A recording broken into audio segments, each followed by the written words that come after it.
Live. Hello, everyone, and welcome to So Many Levels, adventure on So Many Levels.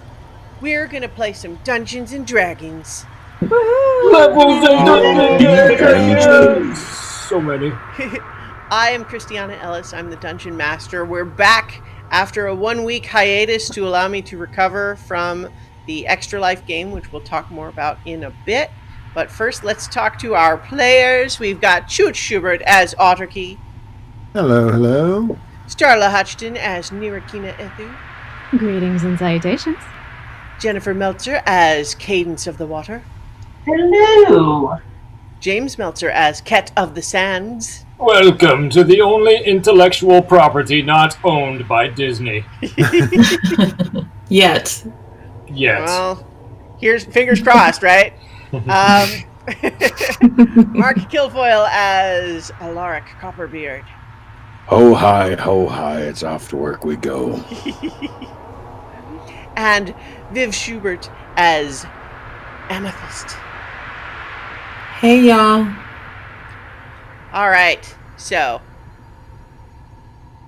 we didn't have an episode last week because, as I mentioned, the weekend of the 2nd and 3rd was the Extra Life game that I ran on my channel, and collectively, all of us who contributed and who played and everything, we raised $1,218, believe it or not. That's right? Awesome. Isn't that great? Yay! And it went to benefit children's hospitals, which is a good cause, and it was a great game. And if you missed any of that and were curious, the whole thing is on YouTube now in 5 parts, so you can actually check that out. I'm probably not, my pattern in the past has been to leave those as video rather than to do audio podcasts of those. But if there's any of you out there that are audio podcasts only and you're just dying for the audio version of that, let me know. Maybe we can work it out. In the meantime, though, 2 weeks since our last episode with the Heroes of Legend, and indeed, it was a legendary episode, as all of you took on an astral dreadnought, performing an ancient hunting ritual of the Githyanki in order to earn the right to carry one of their silver swords and to hopefully win their respect enough to be able to negotiate in good faith and save the World Tree. Meanwhile, Amethyst, in her communion with the World Tree, had an opportunity to choose whether it was safe and time for the tree to begin regrowing, or whether it should continue to hide within its amber shell. And at this time, sensing all of the dangers still around it, she chose to have it continue to stay protected within its amber shell. But all of you were in combat with this enormous astral creature, fighting not only this enormous beast, but also the spectral forms of Githyanki that had previously fallen to this thing, furious that non-Githyanki might succeed where they failed. It was a hard-fought battle, and in between rounds of combat, you started hearing a story in your head. The Fey Queen Solomonia narrating to you a story of how you were victorious but weakened, a state which the Githyanki then took advantage of to take you prisoner. Or, she suggested, that by taking on a task for her, she might bestow upon you many gifts, including dealing with your Githyanki problem. She asked if you accepted her terms, and Ket did. And it seems that she considered that speaking for the group. Everything was going more smoothly with the assistance of the Fey Queen, but she was not able to stop the Astral Dreadnought with a lucky hit from severing the silver astral tether that was holding Nira in this plane, and more importantly, connecting her soul and her body. The severing of this tether meant death. But Queen Solomonia intervened, and for the promise of a favor of her choosing, to be named later, Nero was restored. Now, the silver astral tether trailing out from her back contains a small segment of gold. And that's where we left things. And the astral dreadnought comes back to life! Ah! No, not really. So they don't know about this favor that I owe her, right? No. That was just what they straight saw on me. is that the astral dreadnought went to bite you. It went to bite your tether, and then you flickered out. You were gone. And then you came back.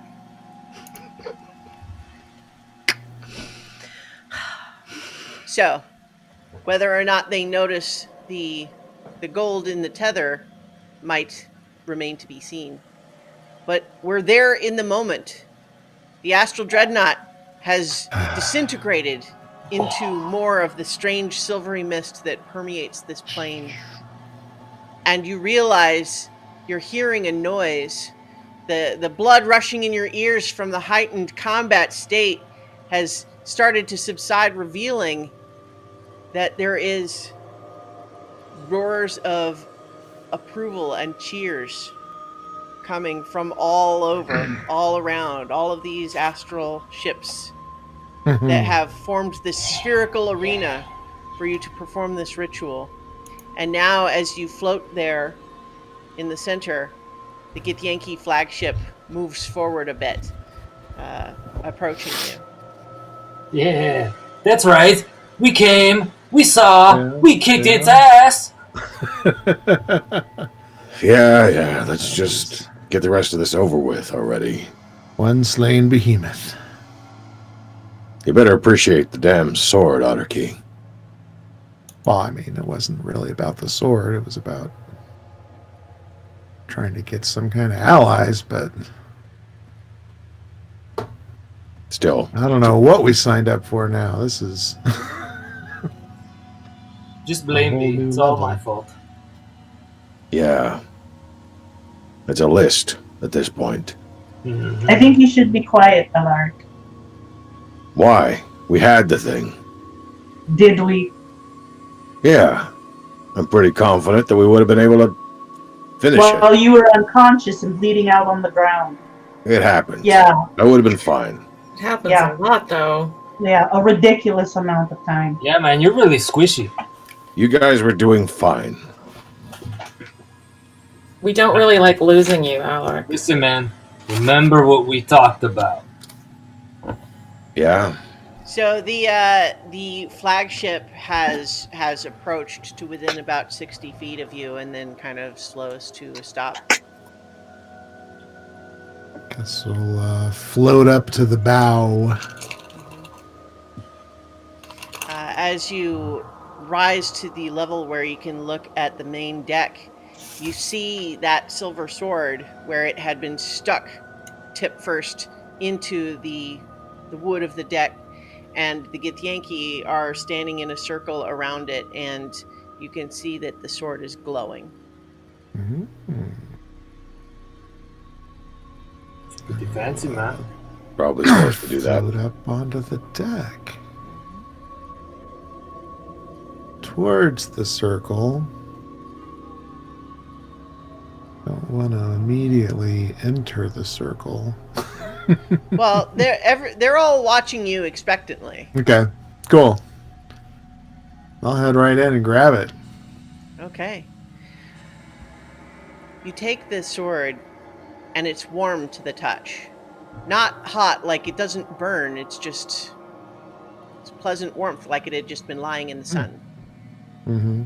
And the glow shines up and down its length, but as you hold it, it begins to resolve, and you realize that unlike the other silver swords you've seen the Githyanki knights bear, this one, along the side of its blade, it has become etched with patterns of vines and flowers, Mm-hmm. and the pommel has formed into the shape of a golden sun. As you pick it up, the Githyanki in the circle first give you a solemn nod, and then there's like raucous cheers, and they swarm forward, and they're like putting you up on their shoulders, that sort of thing. It's a little bit, like it's a different experience than if you were in the normal plane because there's no gravity, but it's more a matter of they are, supporting you and holding you up. The sword up.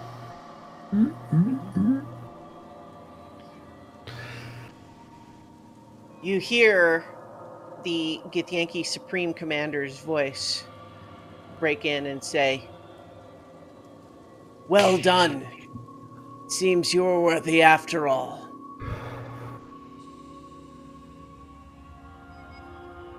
That was a monumental fight with the team here. We can overcome any obstacles. We hope definitely this hope helps to show our resolve and our respect for the Githyanki and perhaps working together. We have sailed these astral seas for millennia, our people, and we've seen a great many things. But until today, we had not seen that other races, the best of whom might be equal to the best of the Githyanki. But you have shown us today that it is possible.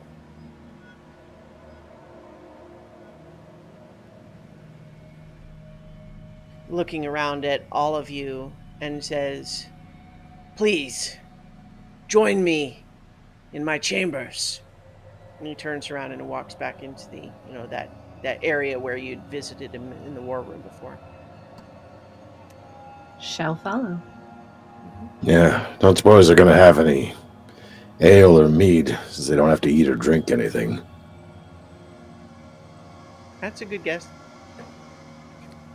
So as you move in there, you certainly know the way, having been there before.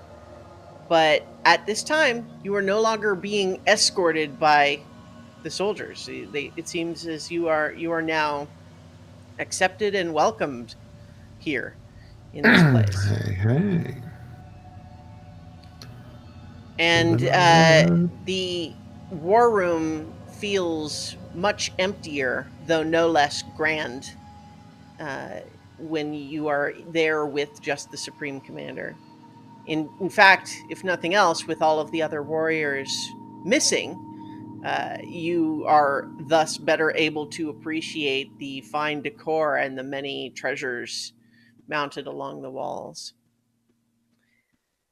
But the Supreme Commander stands before this three-dimensional war room table, and you see that all of the little model ships are still in the arena shape. And he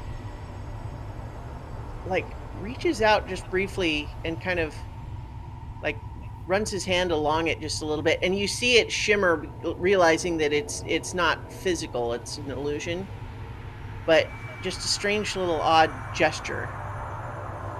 And then he turns to you and he says, "Your victory today has made me inclined to trust your judgment on these matters.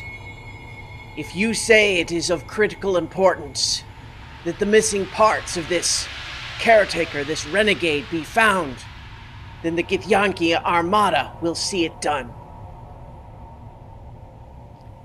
And at this point, behind you all, you hear Queen Solomonia's voice say, "Oh, how wonderful! Isn't that just what you wanted?" Indeed. Yeah, man. Does that mean you'll halt your attack on the tree in the meantime? Of course. The Githyanki Armada will be needed elsewhere to conduct the search, after all. We will see that the astral dreadnoughts are led far away before they are released from their charms. Good. And Queen Solomonia says, "Good." And you see briefly him kind of nod too. All right then, mission accomplished, guys. I guess we can just go now, huh?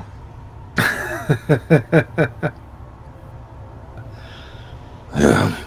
It seems What's, critical that the Armada must begin its search at once. And Queen Solomonia says, "It seems the right path." And he nods and says, "Yes, the right path." Yeah. At least the gardener will be back together again. That part's good. Will you be returning to the tree, or do you wish an astral ship to journey elsewhere? Well, we still have business to take care of inside the tree before we go, but we will need to leave here. In Sylvan, I'm going to address Her Majesty. Mm-hmm. Said, is there any particular direction you would see us take? Oh, I have plans that I would be most happy to discuss with you once we are in a more private area. Of course.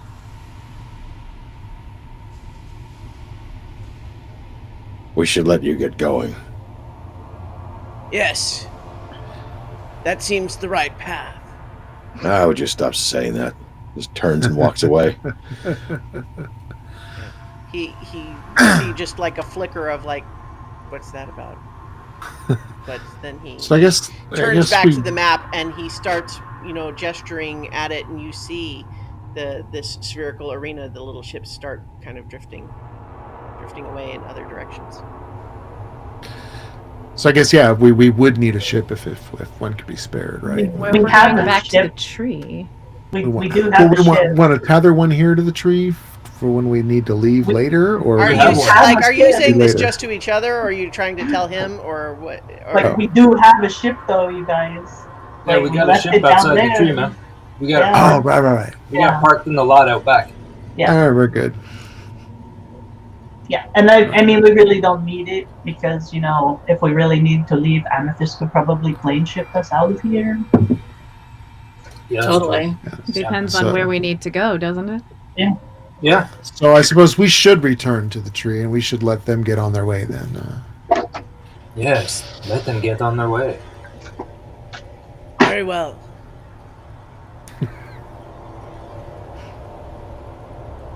We shall be in communication once the It- parts are found. Thank you, General. It was a pleasure doing business with you.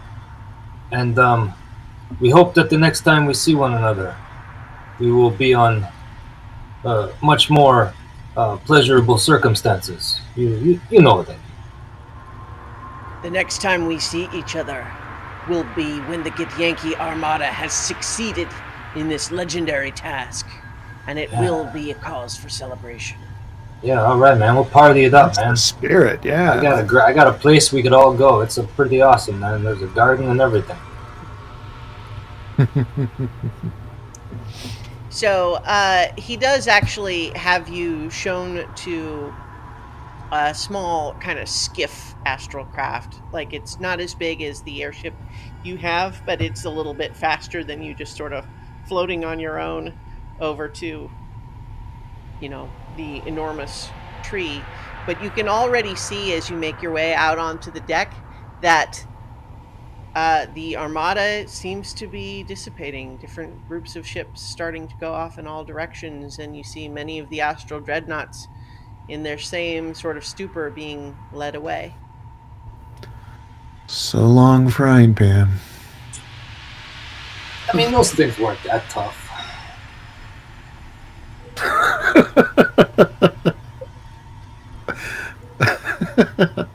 That's good. You get the sense of humor. You lost the voice, but whoa. Yeah. No, you got to be able to laugh about such things, right?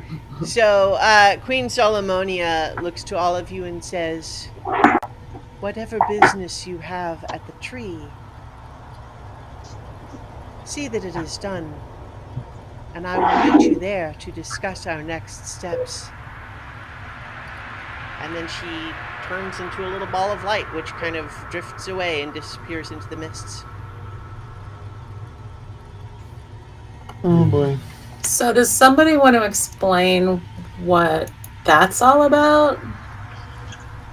Short story's fine. Short version's cool, but like She offered us the deal and we took it. Yeah, I made the deal with the devil. But how did you know all those titles for her? Like what? Oh, that was, Yeah. I know that she enchanted me, right? Yeah. When she released it, you definitely realized that there had been something compelling you to feel the way you did.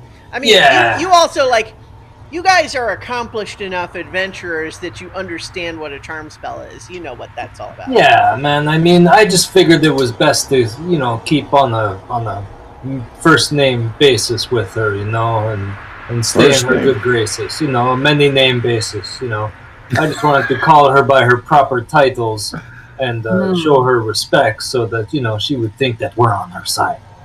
Nudge, nudge, wink, wink, Mm-hmm. Names because we are on her side. We love her. Well, yeah. Well, Think you she can still do. hear us? I suspect she'll hear us wherever we are now. Yeah, man. She's great, eh? Let's go in the mansion. So right now, you guys are still on the skiff being sort of flown back over to the tree. Do you have some sort of a plan for No. where they're supposed to take you, or? Can we get back in the way we came out? Well, the tunnel that you came out of sealed behind you. Oh, that's right. How did you get here, Amethyst? How did I get there, Christiana? Well, basically the same way that they did is that Arius made an opening in the amber for you. Totally that, yeah. Mm-hmm. Yeah. Maybe. Well, how about we just take the long way around and go back? Oh yeah, so the way we came in.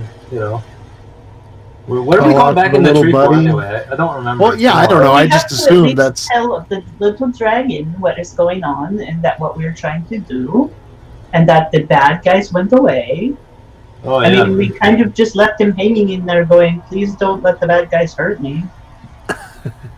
I did have some contact, and I made a judgment call based on what I was able to figure out, and basically told our little friend and the tree that, I don't know what's going on. It doesn't seem safe yet, and to stay in a safe position. And so presumably both have done so, but I wouldn't mind checking on them and letting them know that the danger for now is past. And do we think that it's safe for the tree now? We still kind of are. I don't know that I feel safe until I see you guys have the Gith Yankees now going to retrieve the caretaker. Is that correct? Mm-hmm. Right. They're going to try to find the missing pieces. Yeah, trying to find the pieces. Yeah. You had the impression when you kind of were communing with it last time that you were kind of making a choice where it could begin to regrow but be more vulnerable in that condition, or it could continue to protect itself, in which case it's not doing the regrowing and stabilizing the multiverse, but it is itself more safe. Right. And so that's its current state. And as you guys are sailing around the outside of it, you do see that there are places where the amber shell had looked like it had started to flake or crack in a few places. The places where there had been those weird black cavity-like things. You see all of those seeming like they're starting to heal and smooth over. I think it's probably best until we have the gardener all back in one piece. That might be a long time, but at least... Well, I certainly agree with that. I have no intention, unless I'm staying here with y'all helping me to guard it until the caretaker comes back. I don't want to just say, okay, all good now, and have it start reaching out again, and there's nobody here to protect it. So I have It's- a feeling we're going to have some other things to do anyway. It's not infested like it was. It should be able to grow, I think, and take care of itself, at least for a while. You'll probably have to come back. Maybe we all won't. I don't know. We have to figure out what happens next. We have to figure out what happens. Do we have like an alarm thing, like sort of like a sending stone type of thing that'll work across planes? That I don't know what's in that bag of tricks that you got there, Archie. But something we could maybe leave with the dragon to watch over the tree, and then if something, bad comes, he can alert us somehow. well, one thing that Amethyst is going to ask for before we leave is for Archie to make a tuning fork. I got to be able to get back. Amethyst has got to be able to get back to this tree, like quickly. Right. So we have, and We have a blank. Yeah, we have a blank. Mm-hmm. I vaguely recalled you guys making that already, but I may be mistaken. Did we? Okay. Yeah. You've been in the Yeah. Astral Sea for a while. I think Right, that one so of your Okay. Archie's rests you part's did that done. already. Oh, right. We attuned it. Yeah. I think Okay. you did. So I think you have the tuning fork for Perfect. the astral plane already. Okay. Yeah. If Yep, we do. if it didn't I happen, it would labeled have it. been easy enough to have done that at any time. So when it's, Okay. I think it's not a Yeah, problem. I labeled gonna it. So go we've got Awesome. a platinum for material, a platinum for elemental, and then a gold fork for plane of astral sea. We should return to the world, to Nirakina's mountain, and make sure that she's still all right. Let's not make too many plans until we can get to where we can talk privately, because there's other things that we don't necessarily want to talk about. The second Yes. that we shift out of here, it won't be an issue. The second we go to another plane, my body catches back up. It's fine. We may not have much control over what we do next. We will. I don't care what kind of fancy muckety-muck wants to get in our way. We still have free will. We have obligations, but True. I'll be damned if I'll let that obligation get in the way of what has to be done. I think you're already damned, man. Yeah, I think so too. I think you've been damned for a long time. What's that supposed to mean? I think that you have some kind of messed up death wish, and you're just diving into whatever you can find that will maybe kill you for some reason. So all of your bluster means nothing to me right now. That's ridiculous. Is it? Ever since I met you, that's all you do is you run headlong at everything and try to kill yourself. I'm not trying to. I just do what I have to, because there's important things that need to be done. Important things that if you're dead won't get done, Alaric. You did not need to throw yourself at that astral dreadnought the way you did. It was ridiculous. That was not a life or death situation. That was for Archie's honor. You threw yourself. I hate to jump in, but I want to just make sure you guys are aware that at the present moment, you're still having this on the astral skiff with Get the Yankee crew sailing around the outside of the tree. So if that's where you guys would have that conversation, I think then the that's emotions cool. I'm just are letting boiling you- pretty much at this point. So I'm reminding you, you're not, you haven't made it inside or anything yet. So Can you guys just go to your own corners, whatever it is you need to do? Get to this tree, talk, do whatever we need to do, and we'll figure it out. I'm going to just sort of turn my back to Alaric and Cadence and just kind of point my pinky finger at Cadence and cast message. And just kind of whisper, I don't think he's trying to kill himself. I think he's trying to protect someone else. I don't really care. I didn't say that you could reply to this message. So you guys have sort of arrived at the side of the tree, and the crew here of this skiff are waiting for you to give them additional instruction. Shoo. Thanks, you. All right. Well, you don't have to tell them twice. If you guys float off their skiff, they will sail back away. Thanks for the lift, man. Happy hunting. It gets sleazy. So, Amethyst, you guys are on the upper half, like the part that would be the above ground tree. So that's kind of where you are now. Are you like reaching out or trying to connect or? Absolutely. Amethyst has spent enough time with her companions to really, really miss the tree. The tree is just so simple and sweet and wonderful. Been like an hour. Come on. I think that's enough. Yeah. So Yeah. even funny. just It's touching fair. the side of the amber, Amethyst, it's not the same as when you were there in that temple communing with it, Mhm. but you have a feeling like the lines of communication are still open. And you hear in your head Arius saying, all those monsters are going away. Yeah, there's been a deal struck, and I don't really understand. I kind of showed up in the middle of it, but my companions seem to feel like they're going to be able to really help restore things, and I don't think it's not safe yet 100%. There's still some things that have to happen before I feel like it's safe for you or for the tree. But it's not scary like it was. Like you can see they're all going away, and hopefully they're Yeah. going to do something that will really help long term. That's good. Are you coming back inside or are you going away?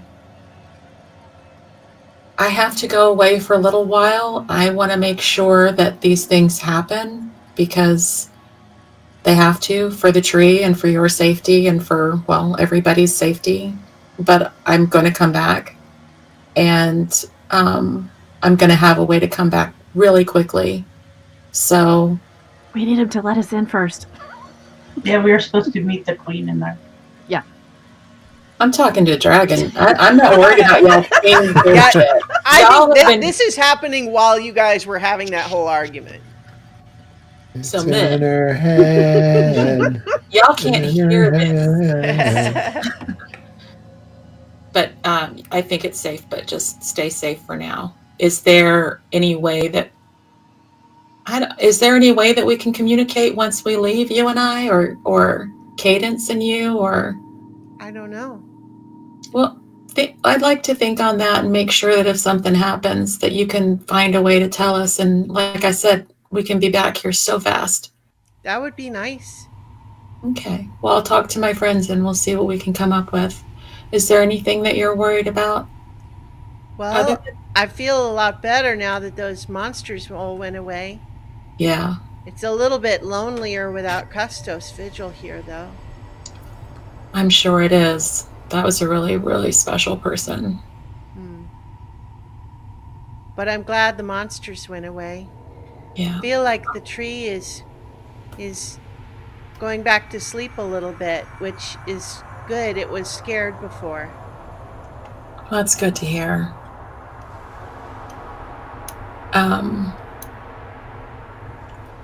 Is there any way that we can get in to the temple from here, or is that Well, something? I can you open up help the us with? amber again for you. That would be so appreciated if you would. The amber just starts to melt away in front of you, making the sort of that same kind of 5-foot diameter circular melt. Ah, Thank you, friend. Of course. all right, Amethyst. Oh, that was our friend Arius. Arius? Arius. Arius. Arius. Ah. Aw, Arius, I missed you. So I think, do you just say that out loud, or? Yeah. I think there's a bit of a delay. Like there's not an immediate response, but then you hear telepathically, "Hello, Hi. are you okay? Some of And you then guys look hurt." I will answer telepathically then. Okay. It was a dangerous fight, but we're okay. Are I'm you glad. okay? Yeah. I'm safe now. I think that those monsters all went away, and the monsters that were here inside went away, and it seems like the tree feels better. That's good. I told you we would do what we could to make you safe. Thank you.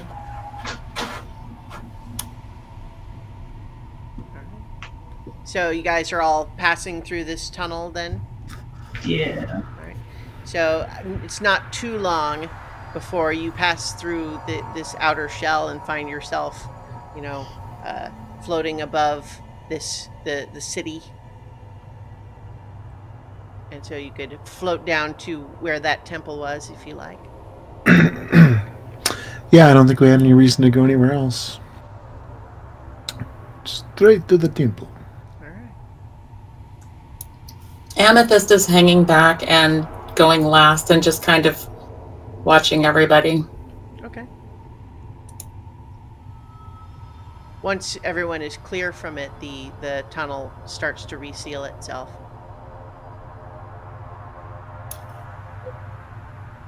Alaric lags a little bit back behind. Not as far back as Amethyst, but just enough that Nirakeen is moving forward first.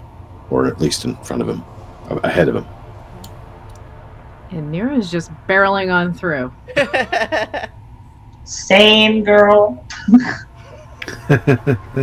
So, Cadence, make a perception check.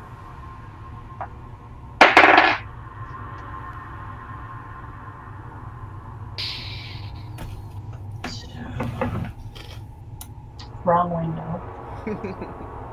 20 perception. 24. Yeah, you definitely noticed the strange little gold segment of Nearest tether that wasn't like that before. I just sort of eye it, but I don't say anything to her in front of anybody else. And for that matter, Nira, you are probably not aware of it because it's behind you. I mean, you know what happened, but you don't necessarily know that the tether looks different. Yep. So, were you staying back to do something, Amethyst, or you're just kind of letting them go ahead? I'm just watching everybody because knowing that Ket was enchanted and just wanting to make sure that everybody is as they are supposed to be when they're approaching the tree, and if there's no shenanigans that's going to happen. There's some weird behavior she doesn't really understand is all. So you guys tell me, is there weird behavior or shenanigans? No tomfoolery from me. Just walking on a mission here. Float. No lollygagging. I'm floating here. Alaric is watching Nirakina. Okay. Mostly just trying to figure out things. But Cat is You watching. can make your own Alaric. perception check. Cat is watching Alaric watch Nirakina. Well, let's resolve his perception check. And Oh, then that's you- fine. that's a non-natural 20. Okay, yeah, so I think you also noticed the strange little gold piece of the tether that wasn't there before. Yeah, he's just going to file that information away for later. We're in that non-talking phase of our group dynamics, I think. Well, Amethyst is definitely watching Nira for sure. So can she do a perception check? Everybody, okay, everybody sure. but Nirakina knows again about something really important. Everybody, go ahead and look at my Oh, butt. shit. Go ahead. Just do it. I didn't hear you, Viv. That was only a 5. Okay, yeah, you haven't noticed it yet, probably. Okay. but there's a lot going on. Mhm. She's never been perceptive, so I got a non-national. No, she hasn't. Okay, I don't have anything specific about Alaric that you could notice, unless Mark has something he wants to suggest. Yeah, no, nothing in particular. Yeah. He just with the since taking on the axe, he never looks different. He never looks wounded. He never, because the illusion that covers him basically is persistent. Mm-hmm. He doesn't necessarily even look like he's wearing armor, just these fancy robes that he seems to have disdain for. It's the ancient dwarven equivalent of the red shirt, meaning, like that old joke about, like, so they don't see you bleed, that sort of joke. I guess, yeah, sure. That's actually pretty good. Yeah. Anyway, so you guys are making your way down towards the temple then? Yep. Yeah. All right, so you float down there, and sort of sounds like Nira probably gets there first with Otterkey. Probably would not have been able to keep up if Nira is in a hurry to go way ahead of everybody. Yep. Steady pace. Yep. I'm not running, but I am not slow. Yeah, I'm it's a probably question late. of whether you're waiting on anybody, right? No. Because everyone moves at very different speeds in this place. No. But, so, I think unless there's anyone who wanted to have some business by themselves, I think you all make it to the temple. And, so was there anything in particular you wanted to do here, or are you kind of just... What's the plan? for Archie, it was the closest thing to like a home base that we kind of have to collect ourselves. So Yeah, it's like same kind of thought. like feels Check like, back in feels on like it. a safe space, right? Yeah. Like, No, I get it. It's Alright. just kind of like you want to see it again with your own eyes to make sure it's okay before you just leave Yeah. going wherever, right? I may never see it again. Yeah. Mhm. Does it look different with what Amethyst has been doing? I think in this part of the city, like, it looks more or less the same. Like, maybe it looks like it could be, the amber could be a little bit thicker up around, like, the outside of the shell, but, like, the city itself doesn't look that different. Although, actually, make a perception check. That's a 16. You do see that some of the places that were wrecked during the fight between the Mistress of the Dark and Custos Vigil, and that battle, there were some areas of the city that were kind of smashed, and you see that the amber seems to be regrowing over the smashed parts. Remind me, did we see any people in Hasten Amber at all? Oh yeah. We did. Mm-hmm. Okay, I was trying to remember if They seem they are very clearly tabaxi encased in amber, but they seem utterly suspended. You recall that when you first met Custos Vigil, they were leaving various little offerings by them. Right. Are I we suppose gonna your stay here? people are going to be safe as long as the tree is safe. But it would be good to find a way for them to be free. They were part of the tree's existence. You've said before, Cadence, that your people traveled the tree, that it was a part of your culture. Yeah. I assume that means you also took care of it in the wake of the gardener missing. There was no gardener when I lived here that I remember, but I don't remember a lot, so. What about you, Ked? Do you remember? I don't remember. I don't recall. No. I think the gardener might have come after. Oh no. Well, so yeah, you No, guys then were, we get were it. not aware of the of him, because recall that you had heard myths and legends Right. of someone who knew a lot about the tree and That's might have right. matched that description. And Yeah, you we were followed trying that. to find the gardener so we could get our way back to the tree. Right. So that he came after our time.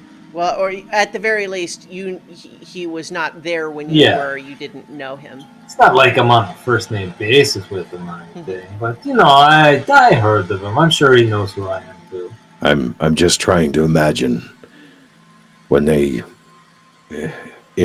when they find the gardener's Mm-hmm. pieces and bring him back, and the amber it releases them. Mm-hmm. What this place is going to look like. Oh, it's going to look fantastic, man. You've never seen a paradise like it before in your life. That's why I'm trying to imagine it. At this point, you hear Queen Solomonia's voice say, "I could show you." And this mote of sunlight sort of glides in through the window and transforms once again into this breathtakingly beautiful elf-like form. And she just says, "I have to say, I was a little sad to see that you guided the tree back into slumber, Amethyst. This city was truly beautiful in its previous state." It will be again when it's Oh, safe. I have no doubt. It has its own serene beauty now, but it is the beauty of a winter anticipating spring. Yeah, it is. It's too soon to blossom. It's not safe yet. More like a tomb. I have my next gift to present to you, if you are all ready. Sure, why not? Well, I'm new to getting gifts from you, so what does this gift cost? Oh, the arrangements have already been made. You have agreed to perform a task for me, and in return, I am bestowing upon all of you my endless generosity. Oh, great queen, give me your booty.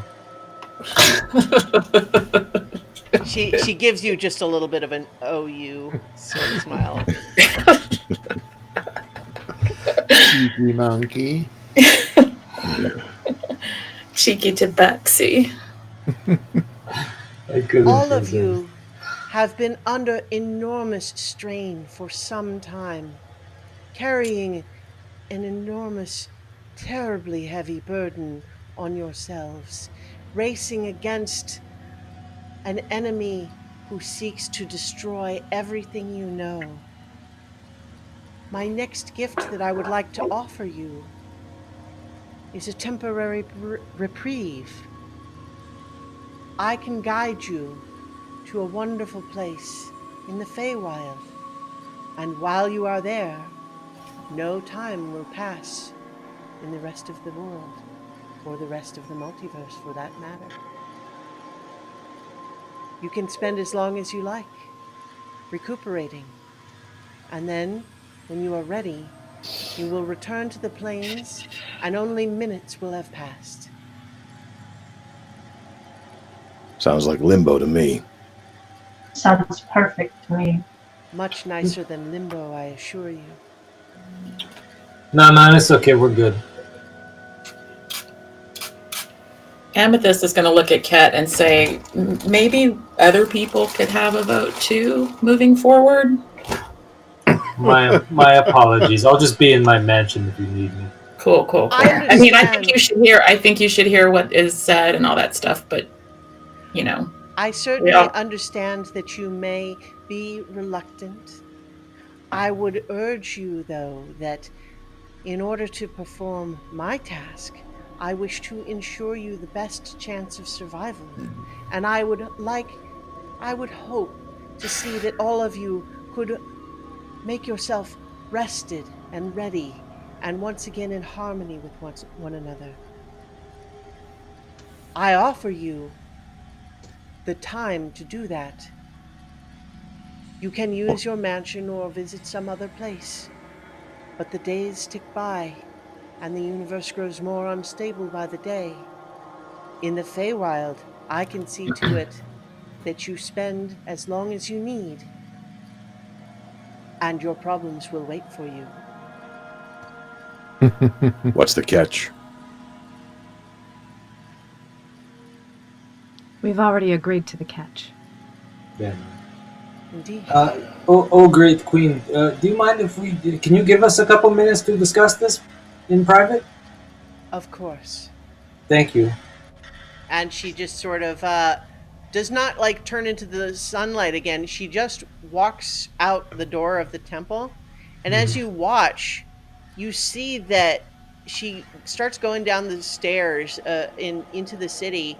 And you see that in about a 30-foot radius around her, there's sort of an aura that starts to glow. And then what you realize is maybe it's just an illusion, but it looks like in that aura around her, the city is like it was, not covered in amber, not damaged in any way, but you even see like a couple of children run by in the periphery, but she walks off into the city. I think it's a good idea to go. I agree with Nero. Why? What's the point? Because we don't have time to do anything, Alaric, because we're always on the move. Time is always moving. If we go somewhere where there is no time, then maybe we can sit down for a few minutes and figure out what we're doing. Not the point, man. True. I guess we're effectively already her playthings. I mean, she could have us do whatever she wanted, so... And we need to be able to discuss things in private, and we can't do that here. Or anywhere. There Just are people inside who the won't. mansion. There are people who won't be there who have more answers than us, like Melicanth.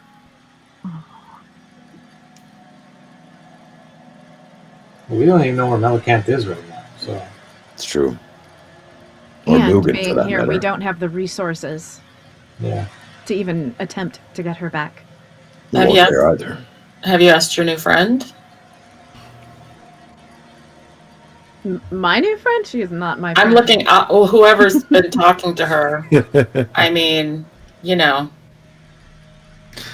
I mean, we don't even know, like, if she's going to want us to perform this task immediately, if it's a call in a favor time after the world is saved, if it's... Here's a simple question. Are you guys tired? Yeah. Bones, yes. I crave private conversation more than rest. So whatever it takes to get us to that, I am in agreement with Cadence. If we go, we can have both. I mean, Cat can cast the magic mansion anywhere. It doesn't have to be here. Exactly. And if we can do it in a place where time does not move forward, all the better. And we're not going to get ambushed when we come out. I mean, time barely moves here. Man, don't ambush or not. I mean, this is the Feywild, you know. I mean, anything could happen in the Feywild. So, could step outside and a bunch of angry fairies will try and Time bite is my still knee. moving while we're here. Time is still moving. It's Yeah, just, I know. Yeah, we get it. We get it. I'm just saying that the Feywild has its own dangers. That's all. That's all I'm saying. I'm aware. Okay. To be going where we have zero control and to just go because she says it's safe. I have reservations as to our safety. I don't think we should just 100% assume that we're safe on anything. Whatever wish she's granted, she's gonna have a hefty price for, and we can't assume that we're gonna come out of this safely and all together and in one piece. Let alone with our goals met. We can agree we'll be safe at least until she gives us the task. All right. At least until we I think fail it's pretty the much task, decided. right? So we should call her back in because she's already heard us talking. Yeah, let's. Yeah. Hey man, we're gonna go. I'm gonna go out to her. Okay, you go. We'll just hang out here. Amethyst is gonna follow and watch from the doorway. I watched Nira go. Can I make a perception check? Sure. Everybody checking me out. What the heck? 18. Yeah, I think you notice. Yeah. Because it's like when it's right there, I mean, it's not subtle. Yeah. I mean, Yeah. it's a distinctly different looking piece of... Hey man, you guys see that? See what? Look at her. She's changed. Yeah, man. So Amethyst is going to look at Ket and say, "Do we still go?" No, Nira wants to go after her, so we'll just hang back. Nira, let the golden goddess there go out and talk to the queen. No, I mean to the other realm. Oh yeah, we'll go to the Feywild. Let's go, man. Okay, all right. Then I'm still going to just watch. With that answer from Ket, I'm just going to still watch Okay. them, not say anything. Sure. So is it just Nira that's going out to Solomonia, or okay? I'm following it. I'll be honest. I mostly just kind of wanted to see the city how it was, because that was kind of cool. Mhm. Yeah. So you can see that there's just sort of a glow where she is, so it's not hard to find her.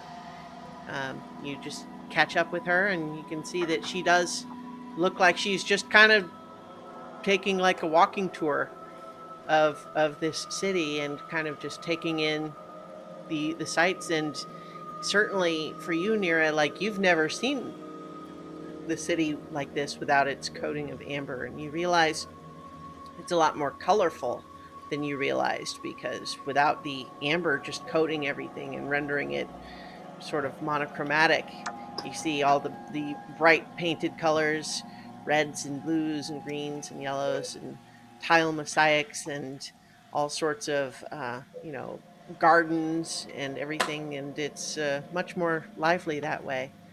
And uh, as you catch up to her, she just looks over and then kind of meets your eye, and then looks around again and says, "I always did love Emerald Arboris." So you've been here before, Of course. while the tree was in this state, or before, when it was I had where no it's need supposed to to be? travel here in this state. I visited it while it was still on the material plane, before it was sealed away. I imagine that was a very, very long time ago. She looks thoughtful for a moment and says, "By your reckoning, I suppose it would be." You wouldn't have an estimate in my terms how long ago that was. Is the number truly meaningful to you? Not maybe to me, but perhaps to my friends. Of course. I can understand how they must have very conflicted feelings, seeing their home in this state. And they don't even know how long it's been. I would suggest that knowing the number doesn't help make that any easier or harder. No, but it would be something. Hmm.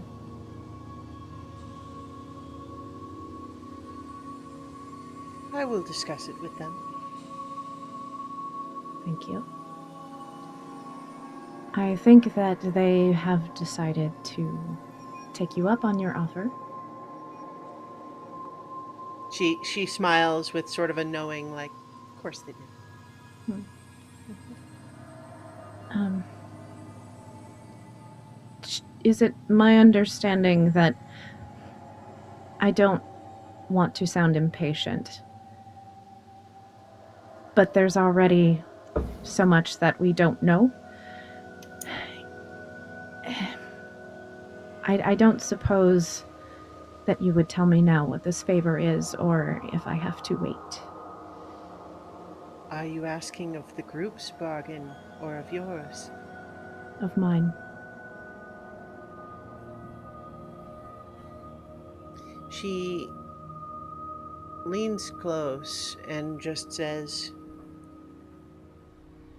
"I had not mentioned it specifically because you are not yet where you will need to be to make the decision I need you to make.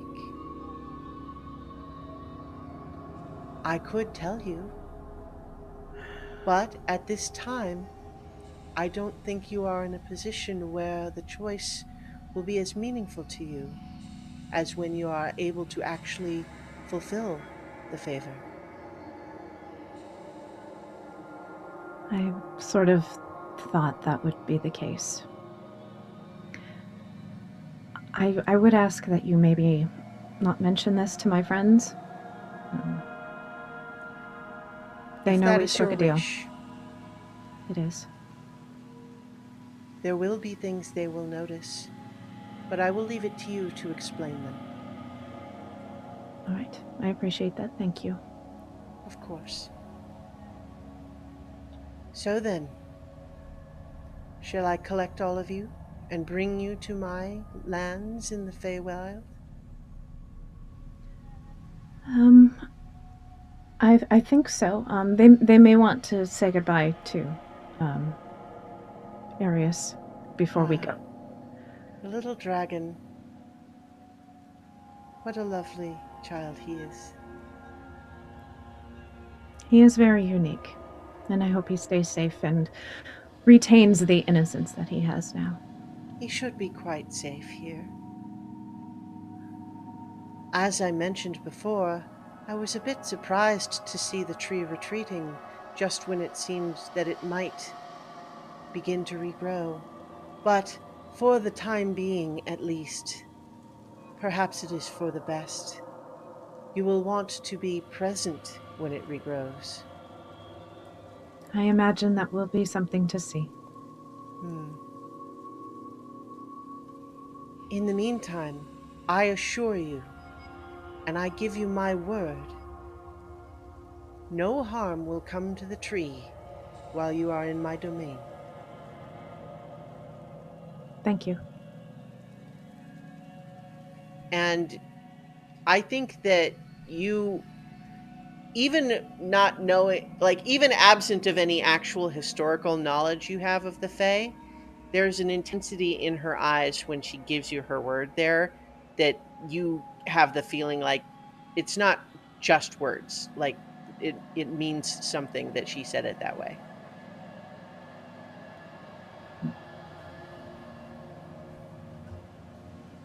Your word is greatly appreciated. Shall we return to the temple to collect your friends? I think that's best, yes. Do you think your friends will be comforted or brought to sorrow by the illusion? Cadence has no real memory of this place. I don't know that it will bother her, but for Ket, I think he seemed very sad to see it in this state.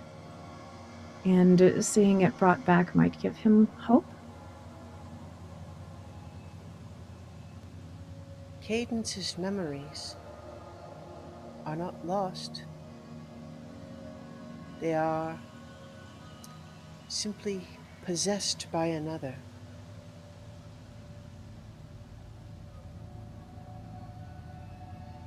That could change.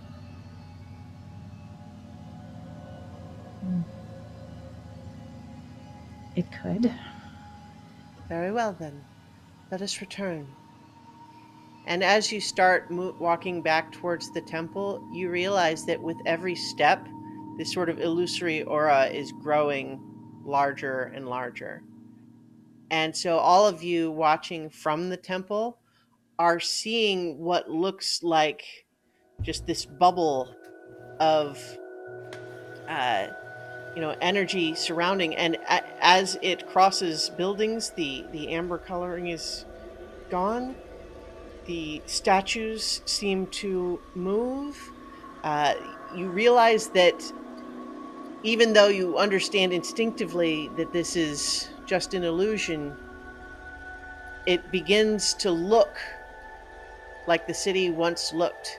Even as you see this bubble expanding up to where it would show glimpses of sky, what you see is not the far side of the amber shell, but the pure blue of a desert in the desert sky on a sunny day.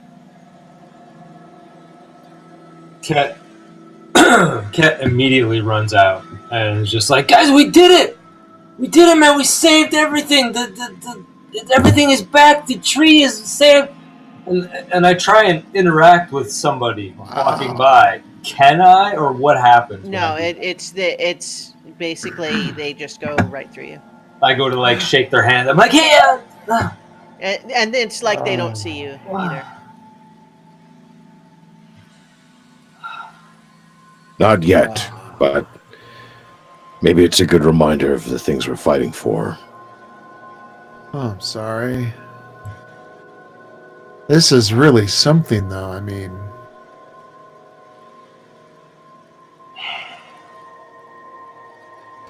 Nira's kind of watching Cadence to see if anything happens. Cadence is just kind of looking around. So, as they're coming up and rejoining you, what I'm going to have the Fey Queen make an insight check for you, Ket, just to kind of get a sense of how you are actually reacting Mm-hmm. to it. Mm-hmm. Hang on, let me get to her stats.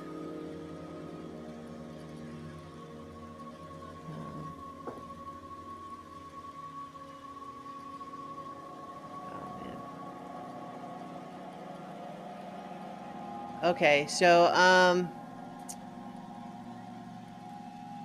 yeah, so she has 19 on her insight check. I mean, he was very excited, and then upon realizing that it's just an illusion, he's very conflicted. The most prominent emotion he's feeling is anger. Okay.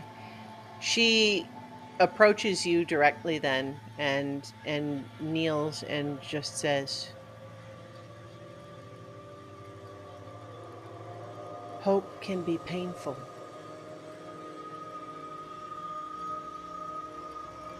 And then she stands up and just looks to the rest of you and says, "Are you all ready to travel?" yes. Ready. Does everyone kind of give Yeah. their... You guys don't want to say goodbye to your dragon? Never really talked to me anyway, but maybe Amethyst, Cadence, you seem to get along with it. Cadence, would you like to? I will. I'll just sort of like stay back in the temple a little bit and call out telepathically. You realize for a moment when you hear the voice replying that you're not hearing it in your head, and then you look over and you realize you see the dragon's little form physically there in the room with you. I run over and hug it. It looks briefly startled, like, okay, okay, this is okay. I'm sorry, I just can't help myself. I'm No, so glad to see that you're safe. Yeah, it relaxes into it. It's just, it's not used to this. Yeah. But yeah, so it's it kind of looks around at the rest of you and kind of just waves. You'll be safe. Thank you for your help. Thank you all for protecting the tree and me. And this time says it in common. You all hear it. You're an island of good in a place that's dormant and needs it. So Amethyst, with you're there, still kind of kneeling by him, and he looks over to Queen Solomonia and then whispers in your ear, "She's pretty." She is, isn't she? You stay safe and we'll be back soon, okay? Okay. And he kind of sort of toddles over. You can see that he looks like he's trying to walk like you guys keep sort of instinctively doing, even though obviously he could easily float, but he looks like he's sort of trying to like do what you guys are doing. Aww. But he toddles over. to you, Cadence, and gives you a hug too, just like replicating what Amethyst did. I hug him back, and then I kind of linger with it, like I don't want to let him go. That I wish I could take him with us. We'll be back. Okay. And Thank you. He has 2 mommies now. Yeah. And so then, as you guys kind of, are stand up to look around, you realize you don't see Queen Solomonia, but you see where the doorway of the temple was. Now outside it, instead of the view of the city you see what looks like sort of a lush green jungle. And then you kind of like, that's weird, and you start looking around, and you realize that as you keep turning to look at something that was out of vision before, it's changing around you. And everywhere you look now, there's something new before, and it's all something living. There's, lush greenery, or there's a beautiful, like an end table crafted out of gold and crystal, and in exquisitely carved little like vines motif. And gradually around you, this temple chamber transforms into a room that is half garden, half elegant study. And last of all, the ceiling sort of just fades away, revealing a glorious blue sky. And you realize you're now standing on the ground for real. The gravity has returned, and you are aware that you are no longer in the astral sea. Softly, Do I still have my tether, or am I back in my body, or what? As you look down, you realize this slight spectral sheen that you had is no longer there. You would appear to be back in your body.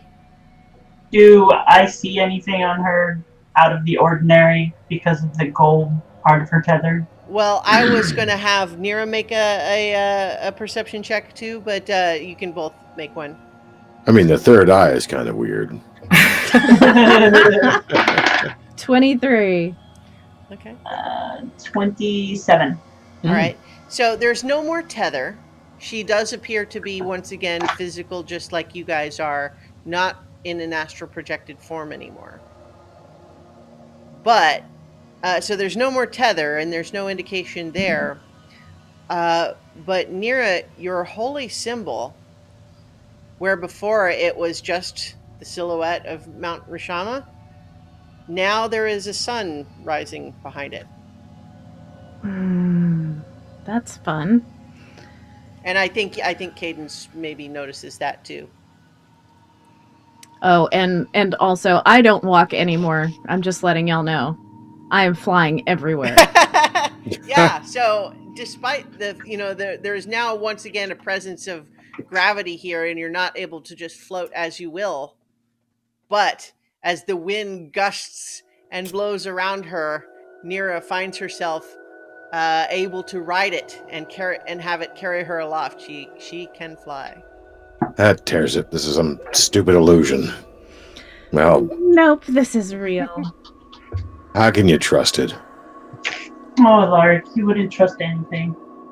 It's hard to. Yeah, because you don't let yourself.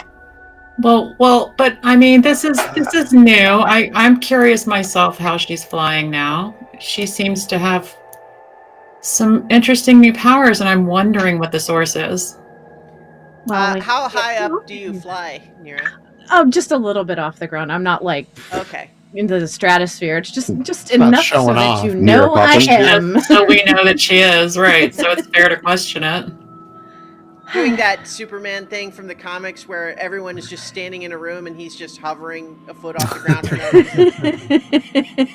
Yeah, kind of like that, yeah. Look, we all have new abilities. We are stronger than we used to be. This is just... It's not even my final form. What can I say? You know what's interesting about abilities? Did you know that I speak Sylvan? Did you know that I understood what you said? What are you talking What'd she about? say? She has a separate deal. What do you mean a separate deal? She has an agreement with her that is separate from ours. There's ours and there's Nira's. Not this again. Why? I don't know. Nirakina. They didn't talk long enough about it for me to understand it all, but there's definitely something else going on. Is that why you've changed? Is that why you can fly now? I don't nothing to do with it. Like I said, all of us. You said you weren't going to tell us. You told her not to tell us. Well, hold on just a moment. So, I did say I was following. Oh, okay. You said you were staying in the temple. No. I said I was following, and I was not walking along with you, but I was not staying in the temple. Yeah, okay. So I want to briefly just kind of, I hadn't realized you were intending to follow close enough that you would literally be able to overhear. Which I'm not necessarily saying didn't happen, but I also think that, Nira, if I had realized, I would have given Nira the opportunity to notice that was happening. So if you want, I definitely wouldn't have had that conversation. Well, you also wouldn't necessarily have known that she speaks Sylvan, but right. But let's briefly give the opportunity of a stealth check versus a perception check.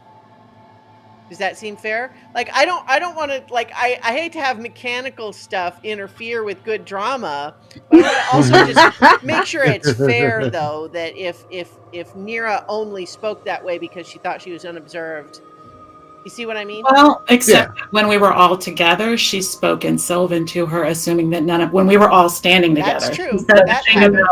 She said the thing about, well, is this separate from my thing? Okay, yeah. So I was just the only reason Amethyst got curious. That's the only reason that she got suspicious. Okay, so so how about we just let things lay, if that's all right? We can just that's say, fine. That's fine. So as everything as you said, it's all good. We're proceeding. Okay. Please explain, Nira, because after Ket being enchanted, and I don't know what is going on with Alaric and Cadence and Archie, but with you, there is something definite going on. So please, giving you a chance. I didn't call you out in front of everybody. I waited till we were in private because I want to give you a chance, but please don't lie. Sometimes the truth is not always something that needs to be spoken.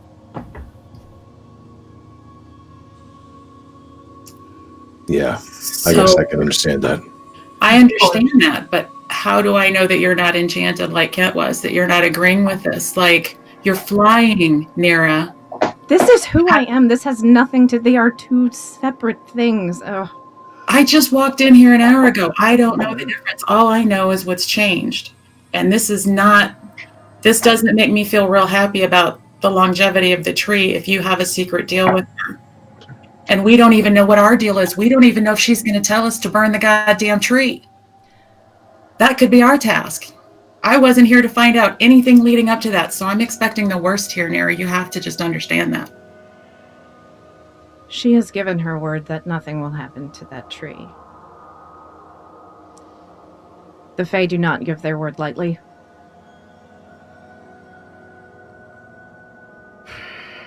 Fine. I didn't want to say anything. I was going to keep it to myself because it doesn't involve any of you. Somebody decided to rush into that fight and get themselves killed. Wait, you mean... No, I wasn't just trying to... Let her talk. It doesn't matter. I have a job. My job is to keep you all alive. And I was trying to do my job.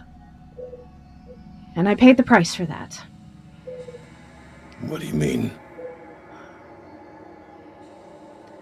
You have a deal with her because of me? No, because of me. That's not what you said. That's not what you mean. Alaric, let her talk. In rushing in to save you, I took a hit that should have been fatal. In exchange for my life, I owe her a favor, and it has nothing to do with any of you. How can you say it has nothing to do with...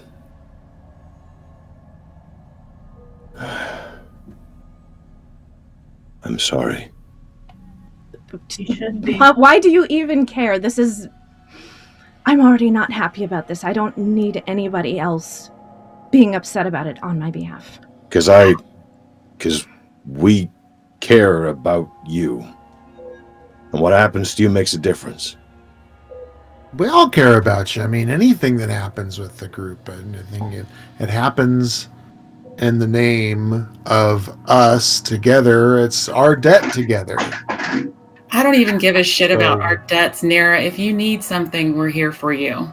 I'm sorry that you owe this debt. I'm sorry that I put it to you like that, but we can't have secrets like this. This stuff we're dealing with is too big. And if you owe a debt, I owe a debt. If she saved your life, I'm grateful. I will help you pay it back. I owe you my life. It's not about worrying or stressing. It's about... This is exactly what I didn't want to happen. You guys owe her nothing. Nothing. And we already owe her one thing. We'll owe her two. No big. I may not owe her another one, but I owe you. I owe you everything. I'd be still in a hole if it weren't for you and the others saving me. I'd be dead a dozen times over if it weren't for you. So I owe you my life. Maybe you wouldn't if you would sit still long enough to let other people do things.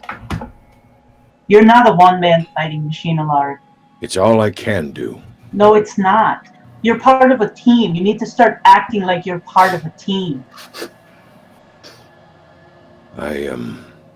You need to go sit and think about that for a little while, I think. Because you keep doing it again and again and again. I've known you for what, like 3 weeks now? It's the only way I know how to fight. I'm not good with a bow. I can't do things with magic that are consequential. All I can do is fight. But you're not a one-man fighting machine. No, the rest of you are there. We're just asking, Alaric, that you just maybe don't jump through the portals. You don't dive through the doors by yourself. You don't... I didn't know where it was going. Well, all I knew was just on the other side of this wall. But see, that's when you should stop and think. You know, I almost followed you down a portal at, like, I don't know how many days ago, but it was really like 6 months ago. Last week. Like every other time week. is a little bit funny. So Mira is going to take the time during this argument to slip away. Of course. Naturally. That's fair. I think actually while you're doing that, Nira, as you're sort of turning to maybe do that, you realize that sitting on that elegant crystal and gold end table, there is now, but wasn't before, a plate of little finger sandwiches and a platter of what looks just like some sort of like a lemonade drink with like little bits of mint leaves or something in it. Princess Nira has had food arrive, I see. Well, you guys, I think she notices that because she's sort of turning away from the group. Okay. Yeah, I'm not focused on anything but being mad at Alaric right punch a druid in the face right now is what I'm about to do. You love me. This place is going to kill us. Yeah, because you'll probably ask it to. You need to calm down. You're going at everything like you are an axe. I guess go ahead and make a stealth check, Nira, to see if you slip away with no one noticing. Yeah, I want to see this. You want to see her sneak away without being noticed? I want to see her try. It's actually a 21, so that wasn't terrible. Cool. My passive perception is 21. But y'all are in the middle of an argument. That's why it's passive. That's the rules. So, I mean, I don't know if he says anything about it, but I think he No, does no. notice you go. I am irritated, and I do not want to have this conversation anymore. Same. So we'll check back in with where Nira slips off to in a moment. But is the rest of this discussion ongoing, or? Yeah, we're all under a lot of stress. We've been under a lot of stress, and hey, that's why we're here, right? We're here to take a breather. We need to summon the have axe. a drink. Reevaluate some things. We need to have a drink I summon the and a axe. sit down. Okay. So Alaric has holding his What? axe now. I throw it to the ground, and I just start walking away. I summon a dozen golden retriever puppies and just let them climb all over me. I'm just a puppy pile. I'm like F these people. I'm just puppy piled. I need to get in on that. I summon another dozen. Can I pick up the axe? Is that something I can do? Yeah, I would Yeah. think so. I mean, unless he makes it disappear, it's a physical axe. I would. This is what I want to do. Mhm. I want to pick it up, and when Alaric has his back turned and he's walking away, I want to throw it at him, but I want it to like miss him and like stick in like a tree. Okay. So I think that you can make sure you miss him. Yeah, Pretty yeah. I'm not trying to hit him. Yeah. So I'm just saying I'm going to have you make a roll. But Okay. there's no fear here that you're going to hit him by No. accident. It's just No. Come on, it's natural whether one. it sticks in something or it looks cool Natural or whether one. it just kind of That's matters. all. Yeah. All right. There's What always am I, a chance. what am I rolling? Just a Well, straight just D20? whatever your ranged attack bonus. Okay. would All be. right. All right. All right. So I guess it's just Dex unless Yeah. Oh. All right. So that's 16 plus 6. Yeah, I think that you find that even without being attuned to it, this axe just it's pretty impressive axe and it you're able to throw it and make it sort of stick impressively in the sort of the strange I was going to say wood paneling, but it's really almost more like tree paneling. Like literally a tree has been grown in the shape of these walls. But yeah, it sticks in there, and assuming, I think with the 16 you got it approximately where you were hoping, which is to presumably get Alaric's attention. Mm-hmm. Well, it gets his attention, certainly. You look back, see where it came from. Look over probably at Otterkey or Amethyst as the likely throwers of the axe. Well, it seems like Kat is sort of not being subtle about it. Amethyst is the thrower of the axe. That's hilarious. Amethyst is like We're in a rolling puppy around on the pile. ground. I mean, like griffin with a bunch It's My true, you weapon guys is are the staff of Yeah, they're in a Lenamara. pile of I puppies. just- So, yeah. You know, When I just Alaric- thinking that Cat usually plays strings, which are a Oh, lot no, lighter than axes. When Alaric realizes that it's me, I just kind of stare him down and I point and I just say, "You should have told her," and then I walk away. Whoa. Just yell after him. What would be the point? None of this is real. Anymore. I'll tell you what the point is, and I start walking after Alaric. The point is, if your whole goal is to die, to become some kind of hero, so that she actually cares about you, then you're gonna fail. Because that is not the way to make someone care about you. That's not the point. Nothing is the point. We're living on borrowed time. Exactly! That is the point! No. You misunderstand. When we made that deal, at the end of all of this, to hand over what memories we have, it will be as if none of this ever happened to us. Yeah. So what would be the point? It will all disappear in the end. Sounds like Heaven forbid you Sounds experience. like the perfect opportunity to do something that matters to you now, even if you don't remember it later. Yep. I don't know what's going on, but Amethyst is like, "Yep," from the dog's mouth. Heaven Yep. What she forbid. said. Heaven forbid, Alaric, you should experience a few moments of happiness, even if it goes away. Heaven forbid. You won't even remember you were happy. You will just go back to being the same grouchy dwarf you've always been. So who cares, man? Just be happy for a little bit and then forget about it later. I don't want to distract her. She has important things to do, better things to do. Have you met Nira? She's like distracted by a squirrel. Come on, man. A spell. More And like why a would spell I or a add to magic that? book.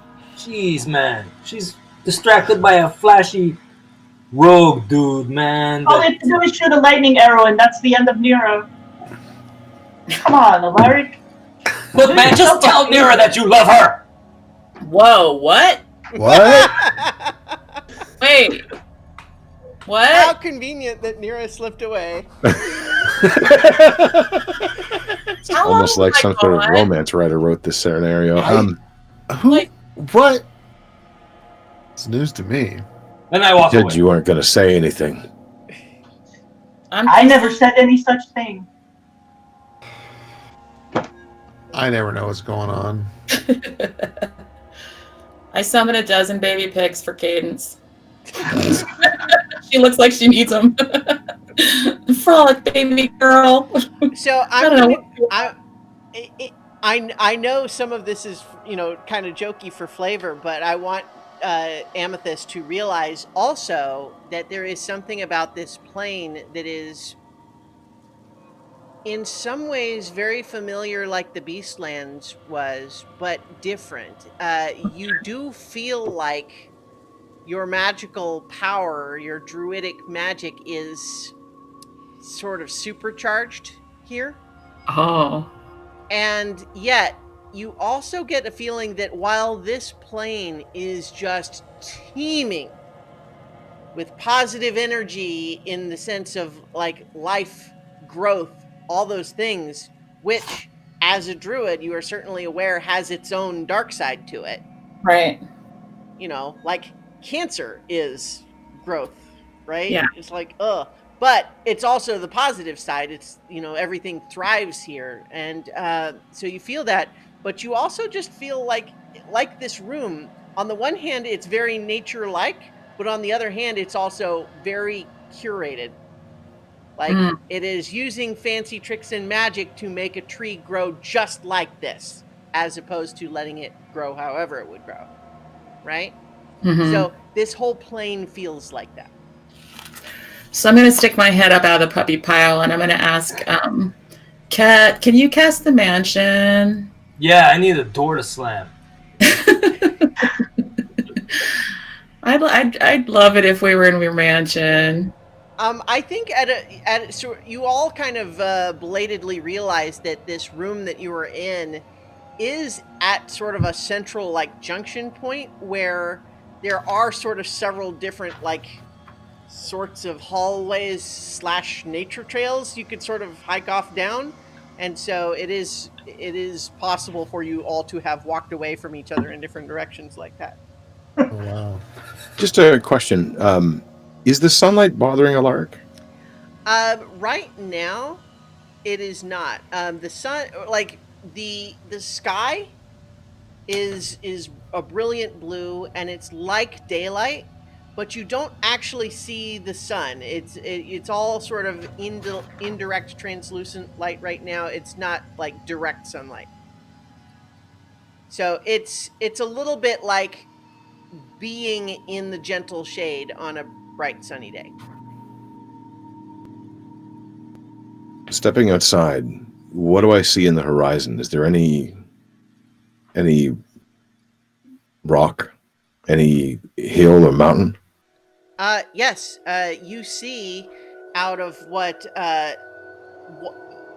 you noticed that there was an area that was almost like a wall of just sort of dense greenery, and as you approach it to kind of like peer through the gaps, you see it actually sort of, the plants sort of respond to that and make like they bend away, making like a window shape, and you see in the distance just a glorious vista. Like there's amazing like carved mountains looming over, a beautiful blue lake and fields and forests. It's a gorgeous landscape. It feels like hyper real.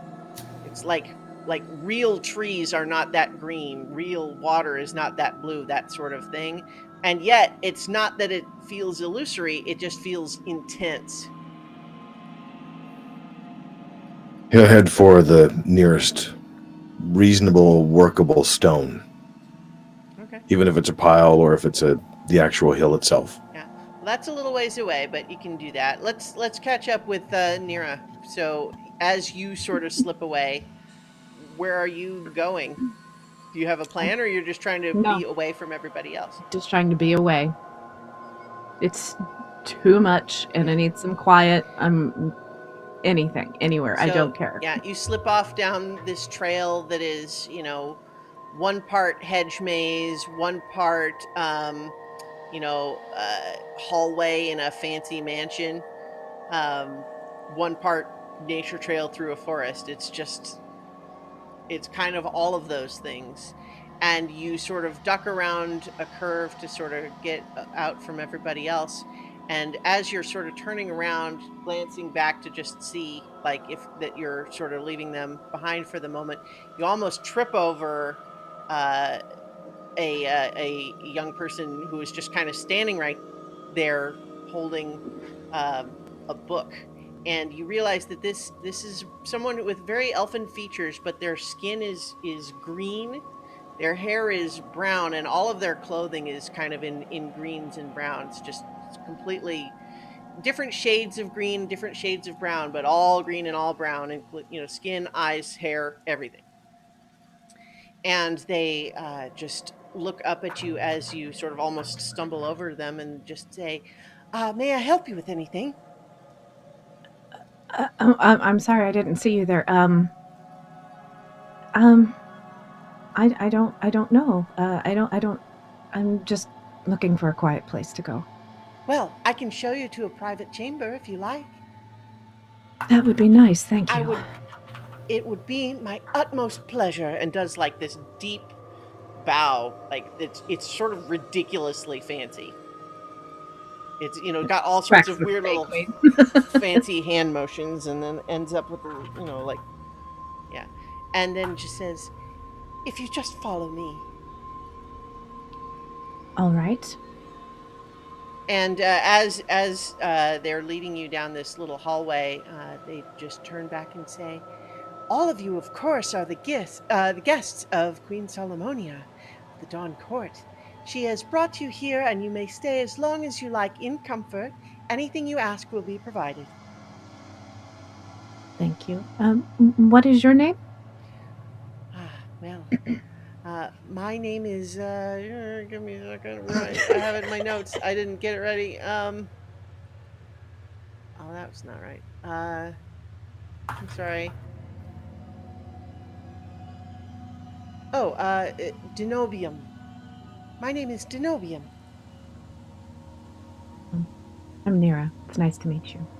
Oh, I know who you are. We've all been briefed just on some of the basics of all your heroic adventures. I hope that at some point you and your companions will be feeling up to sharing stories. There are many who would love to hear them. I'm sure Ket would love to tell you all of our stories. She would never schedule it before you were all ready and rested, but an elaborate feast is being planned in your honor. And so just as kind of a meta note, I know within like our Fae mythologies and stuff, like eating and drinking things provided by the Fae is a no-no. But what about here? I assume Nero would know. Make an Arcana check, or maybe history. I would be better at a history check. Okay, yeah. That is a 20, not natural. Okay. You certainly know that there are a lot of stories of encounters with Fae where accepting the gifts of food and drink are something that can bind mortals. Like, it's essentially a little bit like signing a contract you didn't realize you were signing. and it could potentially put them on the hook for various consequences, that sort of thing. That is absolutely a thing that is told in stories of the Fae. However, it's also unusual that you would be the special guest of one of the Archfey. You don't know if that changes things. All right. Well, I mean, I suppose I could ask. I do have a question. Are there any strings attached with the food and drink that we consume while we're here? They look horrified and hurt and just say, "No, no, we would never do something like that. I'm so sorry if I failed you in giving you the impression that something we would offer you Oh no. would No, put you under some it's burden okay. to us." I'm so sorry. I didn't starts mean to- to offend. It's my own ignorance. I'm simply trying to cure myself of that. I apologize. They're down on their knees, face buried in their hands, saying, "I'm sorry. I'm sorry." So we're gonna kind of bend down and like try to comfort them incredibly awkwardly, but this is not what I was like. It's like, I'm so sorry. I'm trying to learn about your people, and that's all. Okay. I'm sorry. Well, yes, I do apologize that uh, I, I'm just a little. Uh, I'm very excited to meet all of you. It's such a tremendous honor that I was given the privilege of serving you here, and to think that I might have gotten the whole thing off on the wrong foot just sets my heart spiraling into the abyss. I'm so sorry. I did not intend to upset you. I simply am used to being concerned for my own safety. It's a habit, and I apologize. I understand things are different for mortals, and that when you're not in the Feywild, food is just food. Here, food is also fellowship, but it's not strings attached. It is sharing in the community of the Fae. All right. I apologize for asking. I meant no offense. She reaches, they reach out and they take your hand and say, "No apology necessary. I'm glad that we were able to come to a better understanding of one another." Absolutely. This whole day has been a lot. I understand. Would you like to rest now? I would very much, yes. Very well. And they continue escorting you down the hall, and they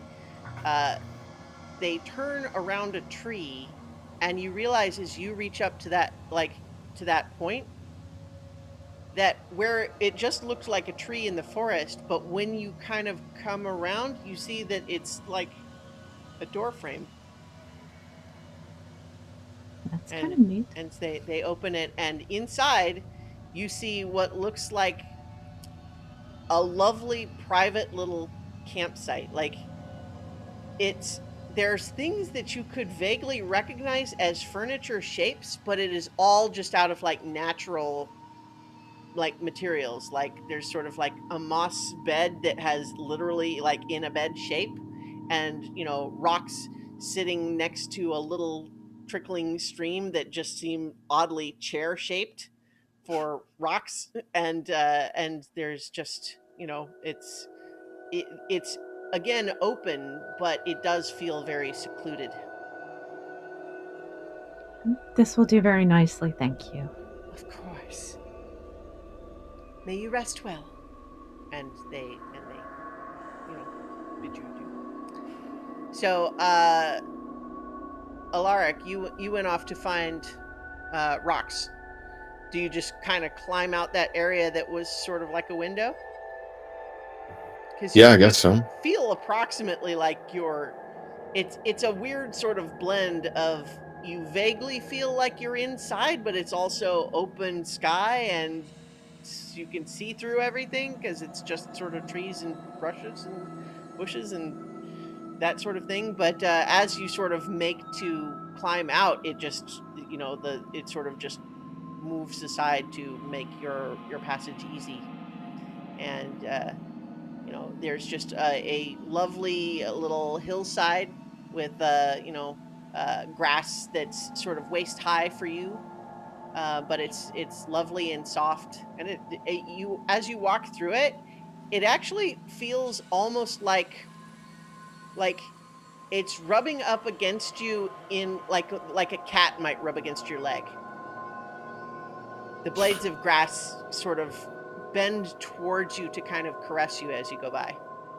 You'd probably look at that pretty oddly and try to avoid most of the grass if possible. Well, that's what's right outside this area that you are Sure, in, so yeah. you kind of have to walk through it. But So it's a grim look on his face, and just looks for that stone and focuses on that, trying to ignore this weird illusion. Mm-hmm.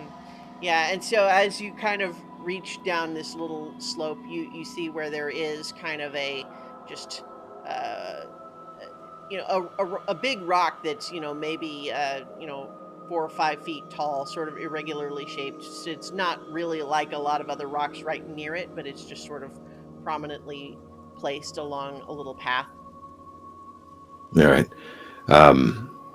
He'll go there. He'll look for a stone roughly about the size of his head, actually, Okay. and kind of prop it up a little bit, and then from within these illusory robes he's been wearing, pulls out a leather wrapped package and unrolls his masonry tools and starts to sharpen them in preparation to try to carve something. Okay. Cadence, what are you getting up to? I'm actually going to follow Ket, who was going to Okay. set up the mansion. All right. So, Kat, did you go to cast the mansion? Did you do anything else first? Nope. All right. So you cast the mansion? I do cast the mansion. I did pick up like 2 piglets, by the way. Okay. I'm like carrying them like little footballs. Okay. Any special requests in the mansion this time, or sort of standard floor plan? Standard floor plan, as always. I go in, I hold the door open for Cadence, and then as soon as she's in, I just look, see if anybody else is coming. I notice nobody else coming, and I just slam the door shut. Amethyst is going to go up and... Oh! I open the door. What? Oh, sorry. Come on in. So me and the puppies come in. Then I slam the door shut. I do have the other 10 baby piggies, too. I did not leave them out in the cold. Yeah. I'll bring in puppies. Oh, wait. Knock, knock. I open. Oh, sorry, Archie. Come on in. And then I slam the door shut. Wow, you've been wanting to slam some doors for a while. Oh, man. You have no idea, dude. That was a That's great Lark's slamming getting on door. my last nerve. He's the most stubborn, not just dwarf, he's the most stubborn species I've ever met, man. Oh. So is there... What did I miss? Like... Look, man, Well, it's not my everywhere place we to go. say anything. I shouldn't have said what I said. Okay, that's fair. You know, it's Alaric's deal. I just know some things because I'm shady, and I found some stuff out that I just knew. If you think about it, the hints were there all along, but I just kind of confronted Alaric about it, and I kissed him, and What? Wow. What? I was gone a long time. yeah, Was man, that like it was- a test? Yeah, oh man, I'm so tired, guys. I did not realize how long I was gone. You guys have been through things. So Yeah, do you man. like him and he likes her? No, man. It's like this whole thing. It's like, man, let's go have a drink and I'll tell you the story. Alright. And we have a drink. And I tell there's them- one of and those I- little mini bars in Yep. one of those kinds like 70s style in home bars. Yeah, one of the servants comes by, and I'm like, "Hey, man, pearly day. Get us a drink." And I sit down and I tell them the story. Yeah. Shrimp cocktail. Wow. Shrimp cocktail. And then I changed back into cats, and that was how that all happened. Woo! Oh, that explains why he was being ridiculous yesterday. Yeah, but I thought I was doing good. Like, I didn't do it to, like, make him angry or make him mad at us or mad at me, but I didn't do that. I just wanted... He's been so grouchy, and I know it's because he doesn't know how to deal with feelings, and I was trying to get him to help process things, and admit things to himself, that maybe if he could admit it to himself, maybe he could admit it to Nira, And I don't know if I did the right thing or not. I just, you know me, guys. No, probably not. But I just go with it, I don't think. I just act. And clearly, I didn't think by just telling you all that now because it wasn't my place to say anything. But it is what it is, and I'm feeling a little tipsy, and I'm tired, and Well, I can't judge. I just basically called Nero a liar in front of everybody, so... Yeah, but here's the thing, though. He's doing all this crazy stuff all the time. I don't know if he's doing it to, make her notice him, make her save him, if he wants to die like some kind of hero so that she will always be like, oh, Alaric was so great. But, he's gonna get somebody else killed. I don't know that I... Well, that's the thing. I mean, I think that he's trying to get... I think he lived a certain kind of a life for a really long time in a hole, being traumatized by this giant golem and never having a second to not be running and racing and running for his life. And then now we've got these long damn walks and all this time to think and other people. And he's literally been in a hole, guys. Yeah. Yeah. Emotions are not something he's had to think about. He's literally been in survival mode until he met us, and it sure as hell didn't get easier after that. But no, I think it was good. I think self-realization, I think you helping him figure that out will help him long term, whether he tells her or she gives a shit or they have 20,000 babies or whatever. I think I'm trying, and by this time I'm like holding a pig and just petting the pig. And I'm just like, man, I'm trying, guys, I know. I get it. I get what he's saying. I understand, he's a dwarf and he's got little legs and he's not a long-range fighter, so he's got to run in and he wants to feel useful and hit things. But you're right, Cadence. He is good. I mean, look, he almost got Nira killed for good. Yeah. And, remember when he jumped into the portal? What was that? Why? Yeah, and then he was gone for, who knows how long. You know what, though? Maybe he just doesn't value himself as much as he should. Maybe he thinks he's disposable part of the team. Maybe that's what I'm saying. He's the one that jumped through a portal because Nira this and Archie that and Cadence and Kat this and who the fuck is Amethyst, No, dude, he does the same thing to me and Kat. We don't matter either. He's always Nira and Archie and Amethyst are the best, and he puts you on these pedestals and you're so amazing and great. And nobody else matters. I'm really hurt to hear that you think that, Kate. No, I'm not saying that you don't matter. I don't think that anybody else does it. No, I just that you feel you feel like you guys don't matter or anything like that, because that's absolutely not the case. You guys are just absolutely crucial on everything. Kat, do you feel the same way? Do you feel like Alaric puts us, and honestly, I think the only reason that he might even do that is just because we've got this weird shard shit in our bodies. We've got these little splinters. I think it's more protecting the splinters than us as far as that goes. I certainly, God knows, we're not any more valuable than you guys on this stuff. But he says stuff.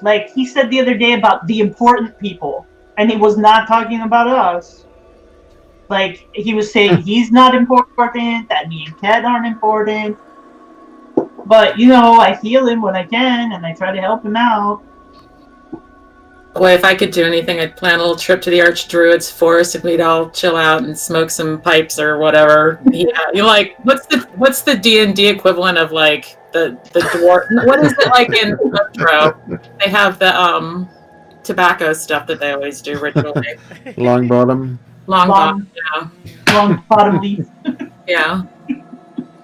We need some peace in our days, guys. We need to go to Burning Man. I'm telling you what. We need to invent Become a Burning haze druid. Oh yeah, I don't think I've been reading up on that. Should we go look for Nera or just leave her be? She's really pissed, but I don't like her out there with whatever is going on with these conversations she's having. Hmm. I don't know. I think she With might nobody- need some space. Give she's been everybody through a some lot. time. I mean, you weren't think there for we're a in a lot of safe the stuff place. that happened, Amethyst. I mean, the stuff with Zoreth and Do you think she's safe out there though? Like, Oh yeah. I think so. I think we're in a Right. safe space. I think that the Queen wants something from us. I don't think she's going to let anything happen to us until she gets it. Yeah. I mean, if she's Yeah. gone for longer than like 3 more hours, then we could go look for her. Yeah, I hope Man, she he's- didn't just go to sleep somewhere. This who would be that selfish? She'll come back. I trust her. All right. Well, and that's what I'm asking because I've been chilling with a tree that doesn't keep secrets. So I'm out of my depth again. I feel like I've lost my little barometer pointer thing with human interactions, and I The don't. tree know does what's that. going on. That tree does that to people. all I know, man, is that Cadence, you are onto something with these pigs, man. I know, right? I'm gonna keep Very this one, cute. okay? It's gonna disappear. It's fine, man. But in the meantime, It's yours for the duration, man. This is my little Diego. Oh, Oh, Diego. This is my little Diego, and me and Diego are going to get some sleep. right on. Amethyst, you actually feel like you could hold the duration longer than usual here. Done.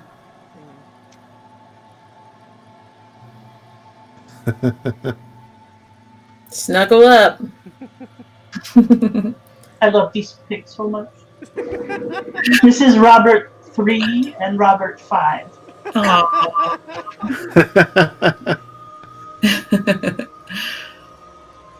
Very nice. So I'm just envisioning in the background we've got puppies chasing the little invisible servants around and just Yep. everywhere. Babies exploring. are- yeah, Puppies and piglets. yeah. Little fat booties. You can actually make an Arcana or Nature check if you like, Amethyst. Just feeling out that magic.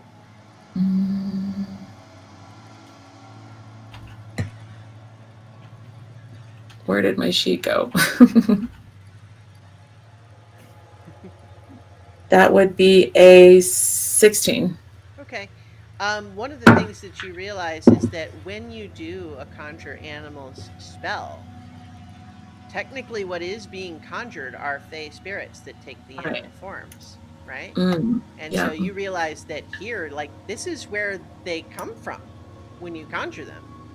So they're naturally going to be more stable here because this is where they would usually be. It's easier to conjure them to you here because they just have to move to you and not across the plains. Nice. So, is everyone kind of just settling in? It's been a long day. Just ready to. Yes, Nira is going to meditate, and she is actually going to do her communal stuff with Rushama because she has a suspicion what she might possibly the context for what this favor might entail. She has a suspicion, but of course it's just suspicion. But yeah, so yeah, going to be doing lots of. Okay. Do you want to roleplay that, or are you just kind of? No, just kind of trading off She's just meditating on that. Yeah, and letting the spirit of Rushama flow through her and absorb all of these things that she's learned and everything she's done, and really taking the time to fully touch base with everything. You do actually feel a hint of Rishama's presence in a way that's it's been a while. But it does seem to be just sort of letting you express what you're feeling and not replying. And that's fine. Just kind of need to vent and not be around like people. It's too much. So, Alaric, what are you making with your stone carving tools? So I don't know how much time has passed. Maybe time doesn't mean anything here either. One thing he would be wondering once in a while is whether the illusion around him is fading, because he's letting the attunement fade away. If it will. It may Let me not. briefly look up what the rules are for breaking an attunement, because there are things that can make it happen instantaneously. Um, uh, um, that's not how you spell that word. While you're looking that up, I can kind of explain, I guess, what would be seen around him as he's there. Yeah. Yeah, so let me just briefly try to see if I can find the rules for attunement. Okay. Come on. So around him would be, at this point, probably a dozen half-carved and some broken stones. As each one about the same size, I'll give a little of the internal dialogue, a little monologue here, but basically he's trying to remember and having a very hard time remembering, except when he was a young child and was apprenticed to a mason, and trying to remember what that mason had said. Beyond the actual building of structures, part of what that mason had said is that each stone carries within it its own purpose. And to carve a stone is to simply remove those things which aren't necessary and find the purpose underneath, which he's desperately searching for. But each time he carves a stone, he starts to half recognize what it is, not letting it be consciously part of this forefront of his brain, just letting the stone speak to him. And then he discards one, and then another, and then another, as the images keep coming up similar. The first one he carves is of a mountain, which he thinks nothing of until he starts to recognize that mountain. So he tosses it aside. And then another, which is, he thinks different. It starts to seem more like a cog, which is a little more familiar, something the gnomes would use. But then the cog becomes a disc, and then the disc gets hollowed out. And again in the center is that mountain. So he throws that aside. Numerous ones that sort of come up like that, half-formed faces that would be recognizable, which he doesn't toss so much as set gently aside, until he just sort of sighs, cleans his tools off, sharpens them again, and leans into this and carves. Briefly, the rules for attunement is if you were more than 100 feet away for at least 24 hours. Okay. Or if you spend, it says essentially like you repeat the process of becoming attuned to it, which would be to spend a short rest focused on it, which I would think if you're breaking attunement could be a short rest concentrating on breaking the attunement, whether or not it is physically in your presence or not. So that's what it would take to break the attunement. Okay, well, his perspective on it is he wants to kind of put it on the shelf. Mm-hmm. He doesn't want that to be the dominating thing of who he is at the moment, because that has been who he has been since he's picked it up. Right. I think too, as you are, carving all of those things, I think you are sort of feeling it fade, or recede a little bit. Like you could let it come back, but you are kind of finding a meditative calm in the carving that is allowing you to kind of maybe a little bit feel again like what you felt before you had it. And as you're kind of resharpening the tools and looking over at these discarded ones, I imagine you're kind of sitting on that larger rock.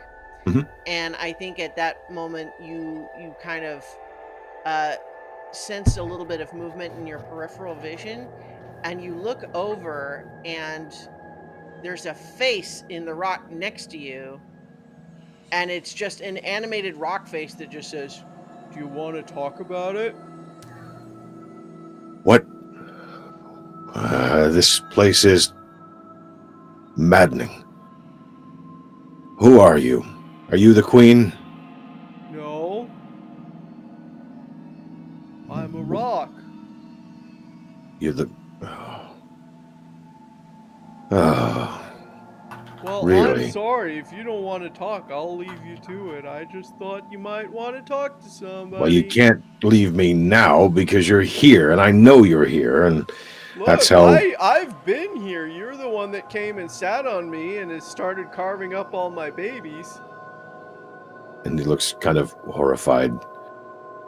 I guess I find no peace here.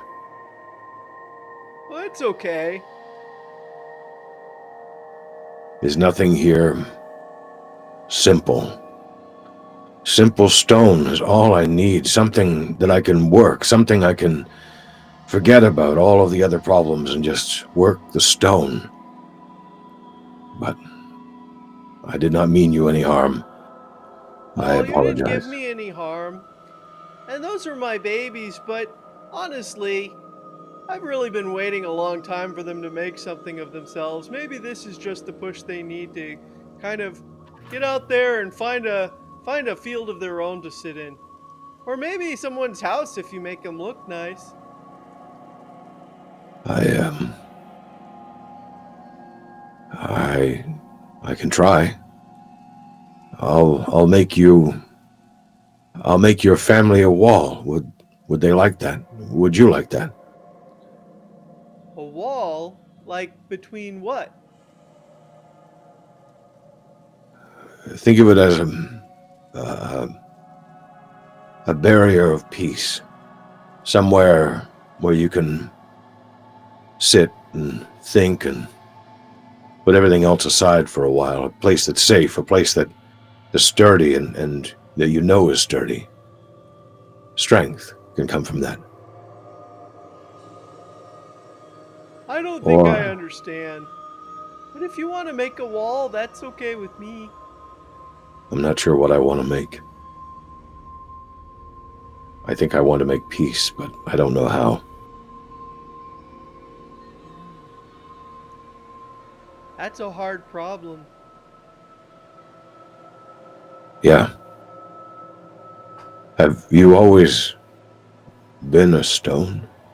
Is this your life? It gets a really thoughtful expression, like it's really taking the time to consider that. I think so? How would I know for sure? The only way we know who we've been is if we can remember them. If you can't remember what you were, then you aren't that person. That sounds right to me. I don't remember not being a rock. Do you like being stone? I guess so. Yeah. Sometimes I wish I were. Sometimes people come and sit on me. And I that's hope you nice. I hope you don't mind. I needed to let my thoughts have form in the stone. I used to make these things when I was a child. I got into a bit of trouble when I was younger. But the stone calmed me. It made me focus. It made me...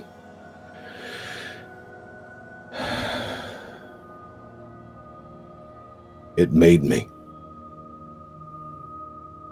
I've been a long time away from the stone that I called home.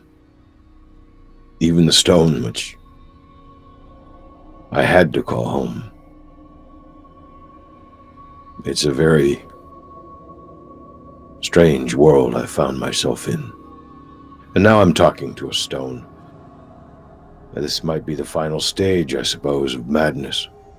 I don't know. It sounds like what you were missing is stone. So maybe the fact that you came and just sat here and talked to me is just you finding your way back to a simpler way of thinking. You sound like my teacher. He would say things like that, and I didn't understand them. I'm not sure I understand them now, but I Understand suppose what?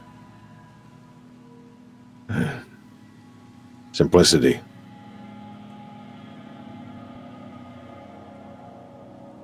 If you don't mind,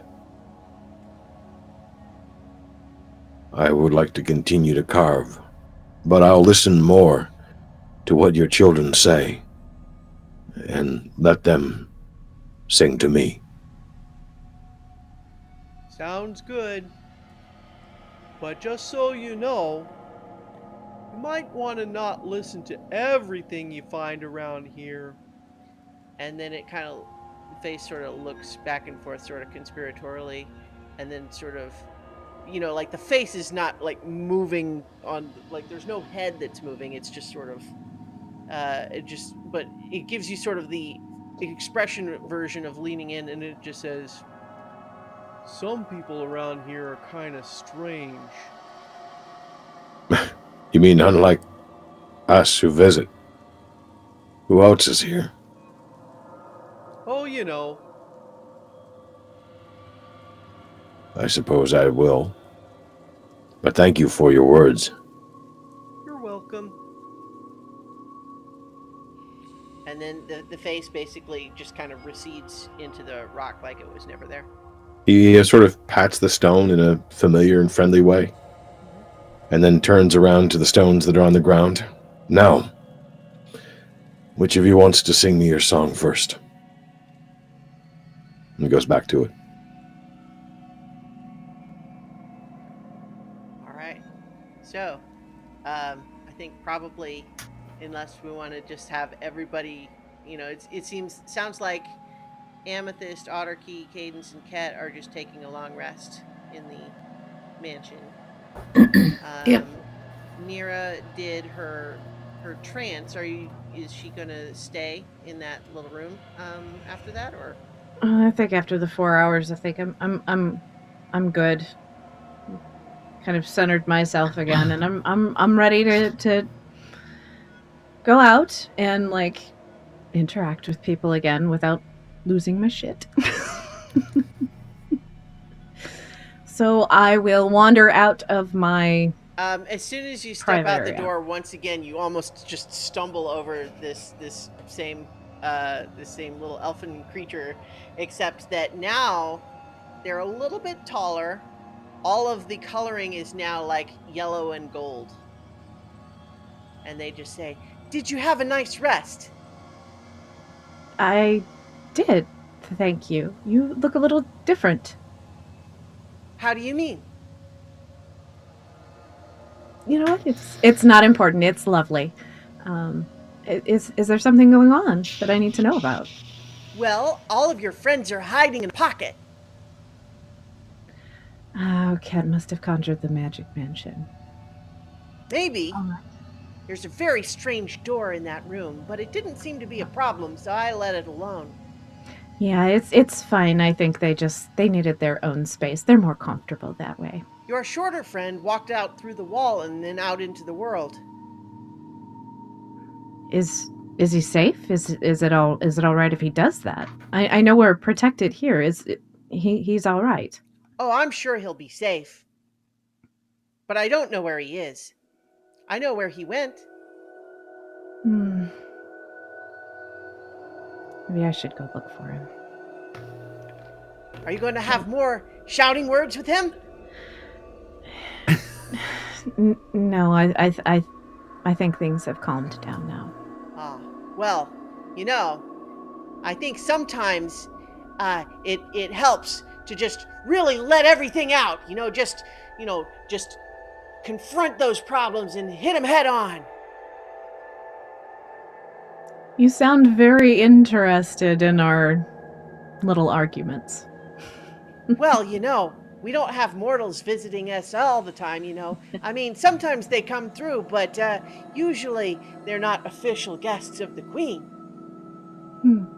All of you are very special. I hope you understand that. Some of us are more special than others.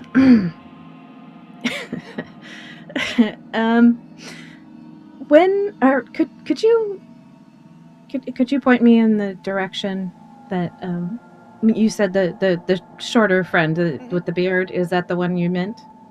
Yes, Could you show me where he went? of course. And it guides you back down towards that same, little den where everyone else had been.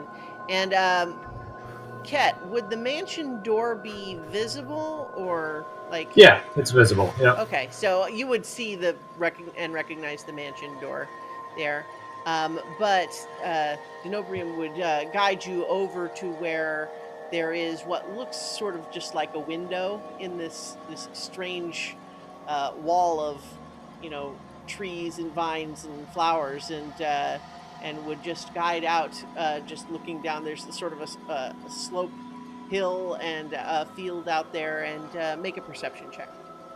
Okay.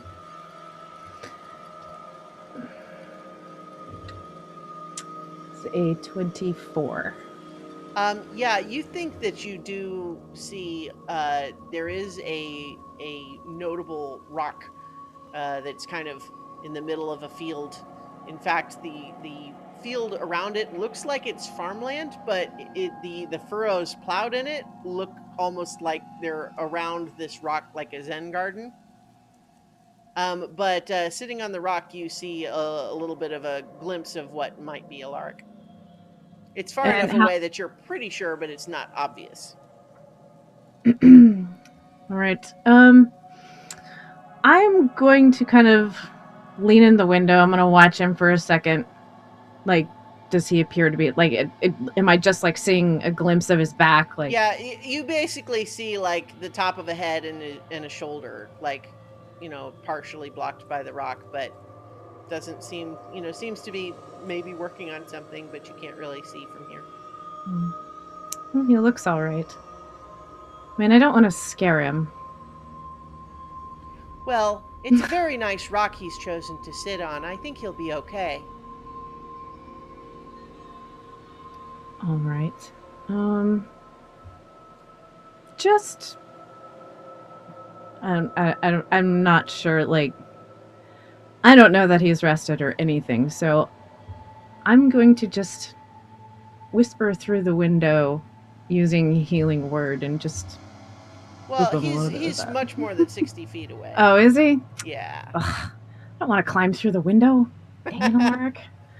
Fine. You could fly. Yeah, sure, we'll do it. And so I will go out the window, but I'm going to go up high. Okay. Because I can do that now. And just kind of like, I'm going to peer down on him from like pretty high up there. So I think as you're sort of flying away, just in the receding distance, you hear a little bit of a wow. All right. So I would imagine that, you're not making footsteps or anything because you're flying, but your flight is guided by controlling the winds, essentially, right? Right. And so I would say you're not going to need to make a stealth check, but Alaric, you would notice that the breeze has picked up. Although he's pretty intent in what he's doing, and from that vantage point, you would see him now with an array of stones around him. Most of them carved down to small things you can't really notice, occasionally picking up a larger stone, holding it to his ear, and then talking to it for a moment, then holding it to his ear again, and then nodding, and then setting it down and carefully taking the tools and carving away at it. It looks kind of insane, to be honest. But it's kind of cute. In that weird way. Because it's Alaric. All right. I mean, like, he's clearly all right. And I don't really want to interrupt him, but I kind of do because I'm still a bit annoyed. So I'm going to sit down kind of behind him so I don't disturb any of his rocks. Okay. Just kind of. So Sit where down. he would notice you setting down, or you're just trying to be subtle about that. Depends on. Yeah, so probably kind of like behind him. I'm just gonna kind of cross my arms and stand there and wait. And I will stand on the ground, so I'm not flying anymore. You probably see him turn to one of the stones that he's working, kind of lifted up to his ear. Right behind me, huh? Sets it down very gingerly. Turns around. Looks a little embarrassed. Hi.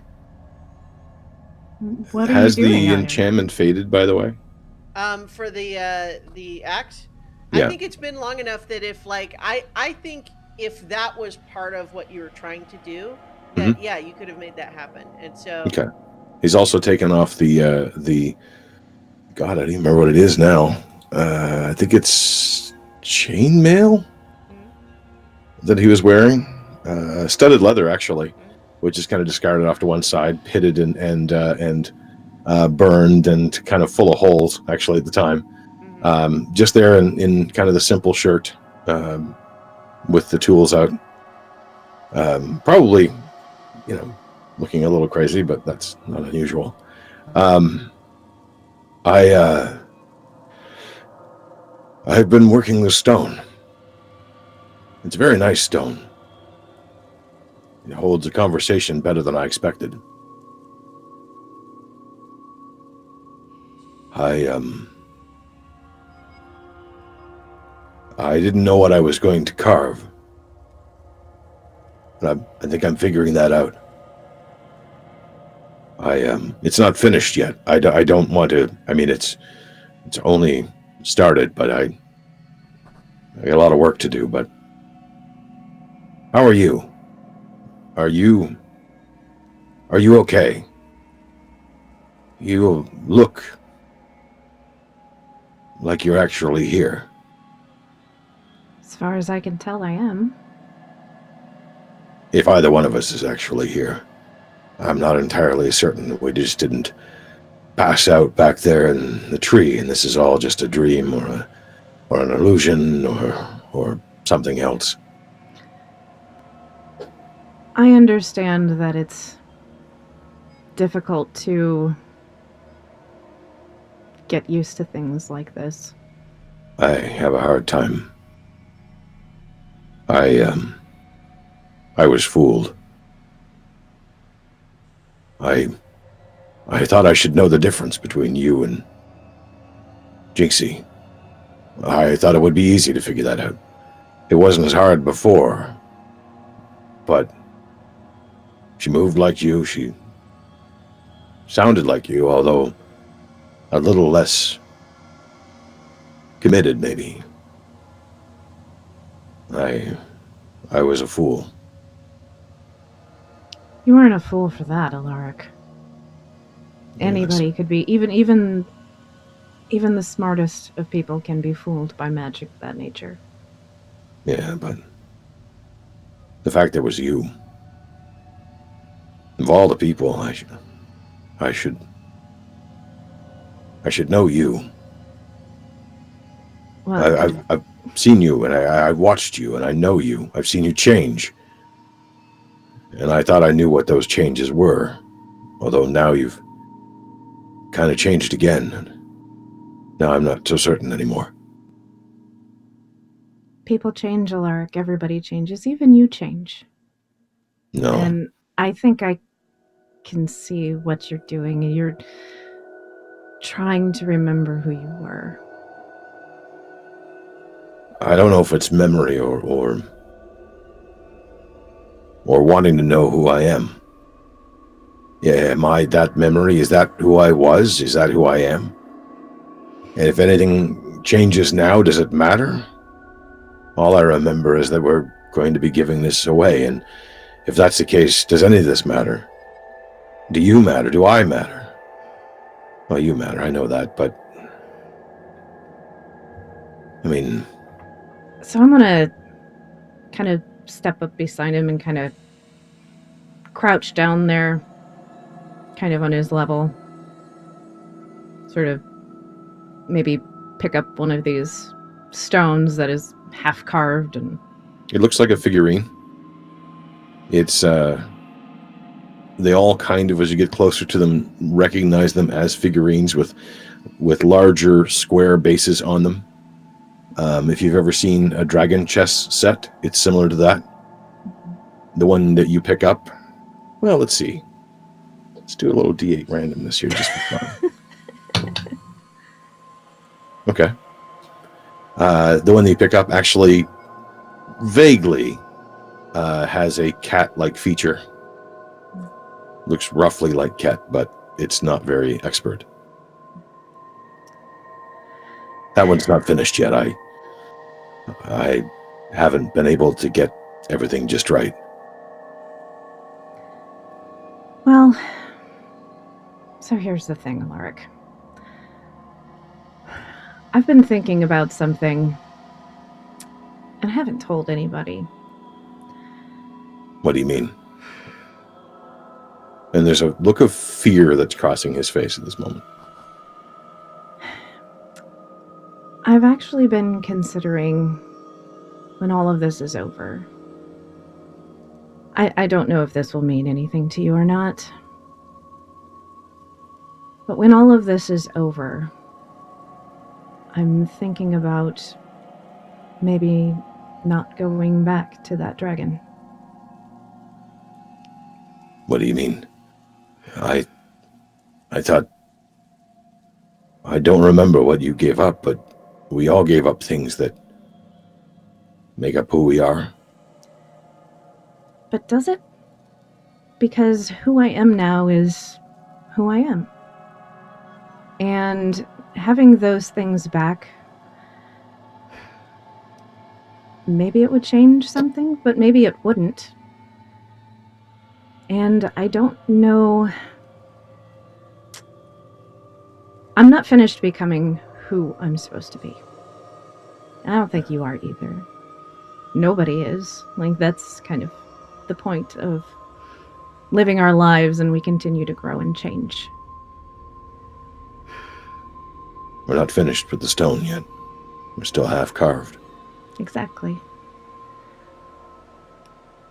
And maybe who I was, that was someone else. And maybe she would have grown into someone else. But who I am now is doing good things. Is doing important work. And I think giving up everything we've done since then,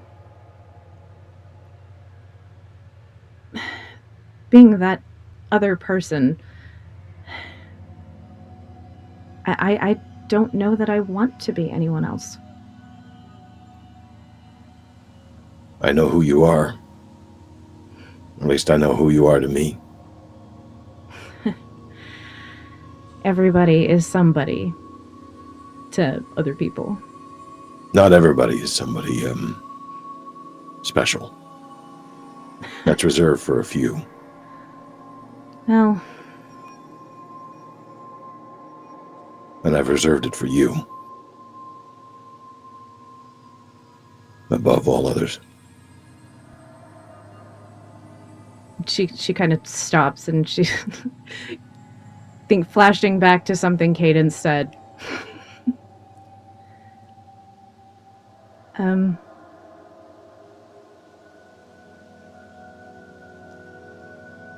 not really sure how to respond to that.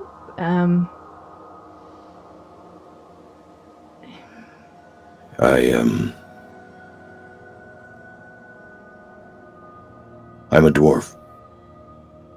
I was born in stone, raised in stone.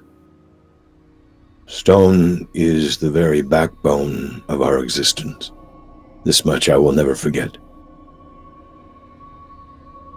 And you, while you sometimes seem like air or the storm or lightning itself, I always think of you as stone, strong, steady, changing, I suppose, but that would be more weathering and carving and becoming more of who you are. The other things falling away.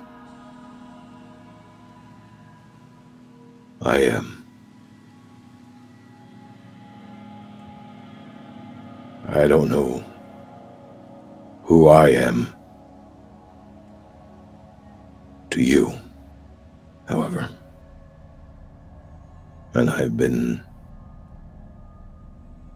afraid to find out.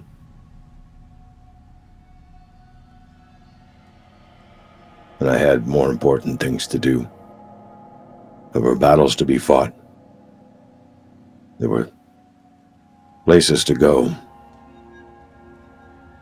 I don't always make the best decisions. Sometimes I act on impulse. Who are you talking to? A similar stone, I think. And he reaches up to grasp the stone that you're holding onto, the figurine.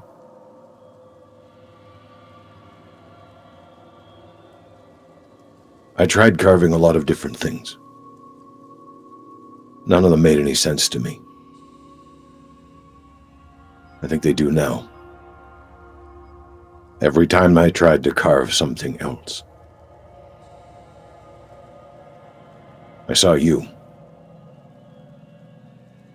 The symbol of you, the mountain that lives within you, the strength, the power. The only thing that gave me a bit more perspective was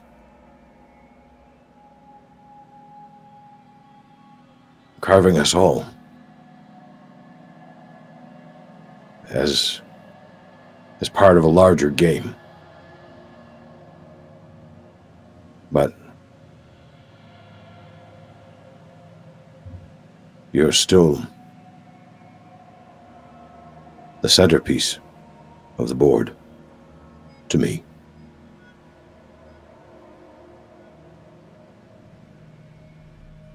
But I don't want to burden you with this foolhardy thoughts and my dreams.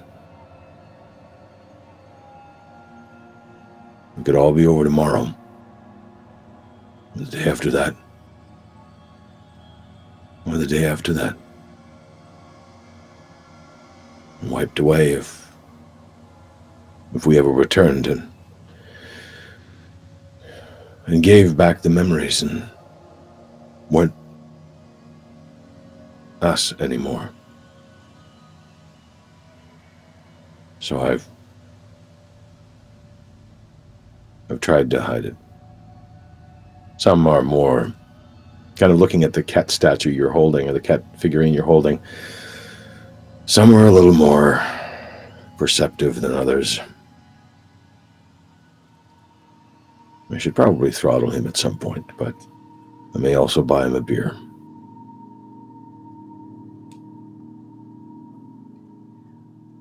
So, I have no words to hide behind, no wall that I can build.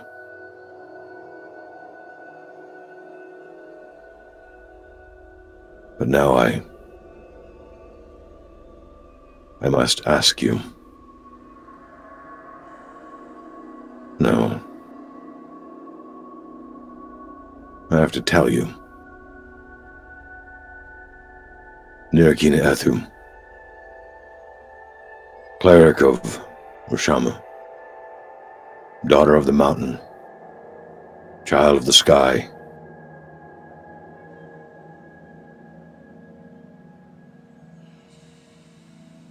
I love you.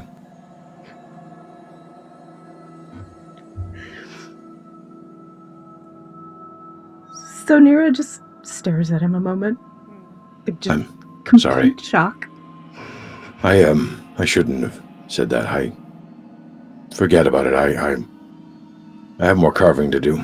I'm sure you have things to think about and plans to make, and you have to talk to your mountain, I'm sure. And he kind of snatches the half-done cat out of your hand. This one won't do. I'll have to do it again. It just won't do. It's flawed. Maybe it's better that way.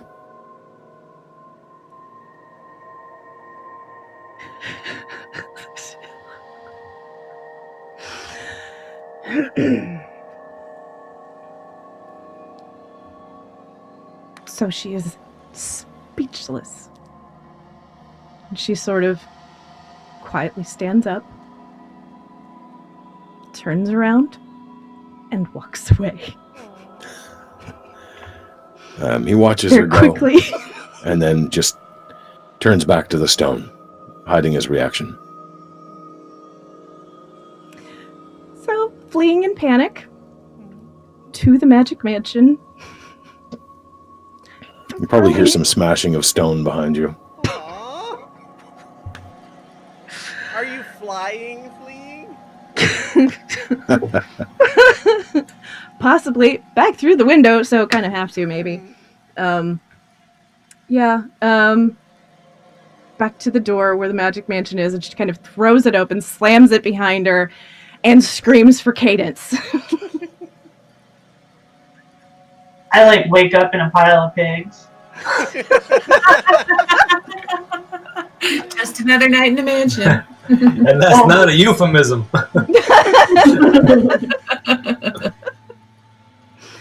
Wow, Mark. I've been thinking about how I'd react to that for weeks. I was not prepared. Well, here's a question. Cliffhanger?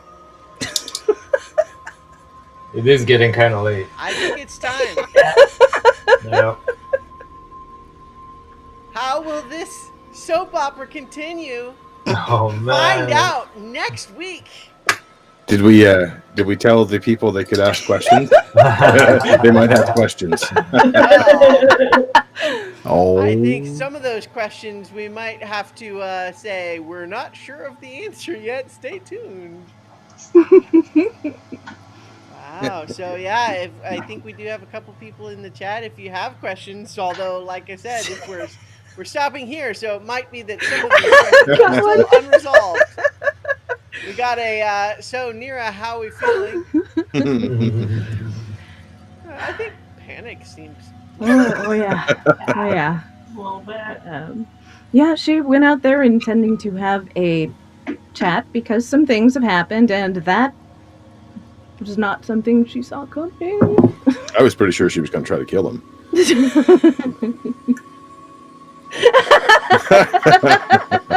Yeah, so next question in the chat is, to everyone who looked, how's Nero's butt?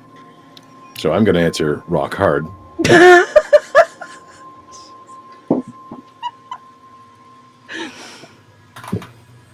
Bubbly. She's an elf. Well, it's also like Effervescent. you're all adventurers, like you're in shape, right? Toned. She wears out. Toned. That's the word. Fit. Cheeky.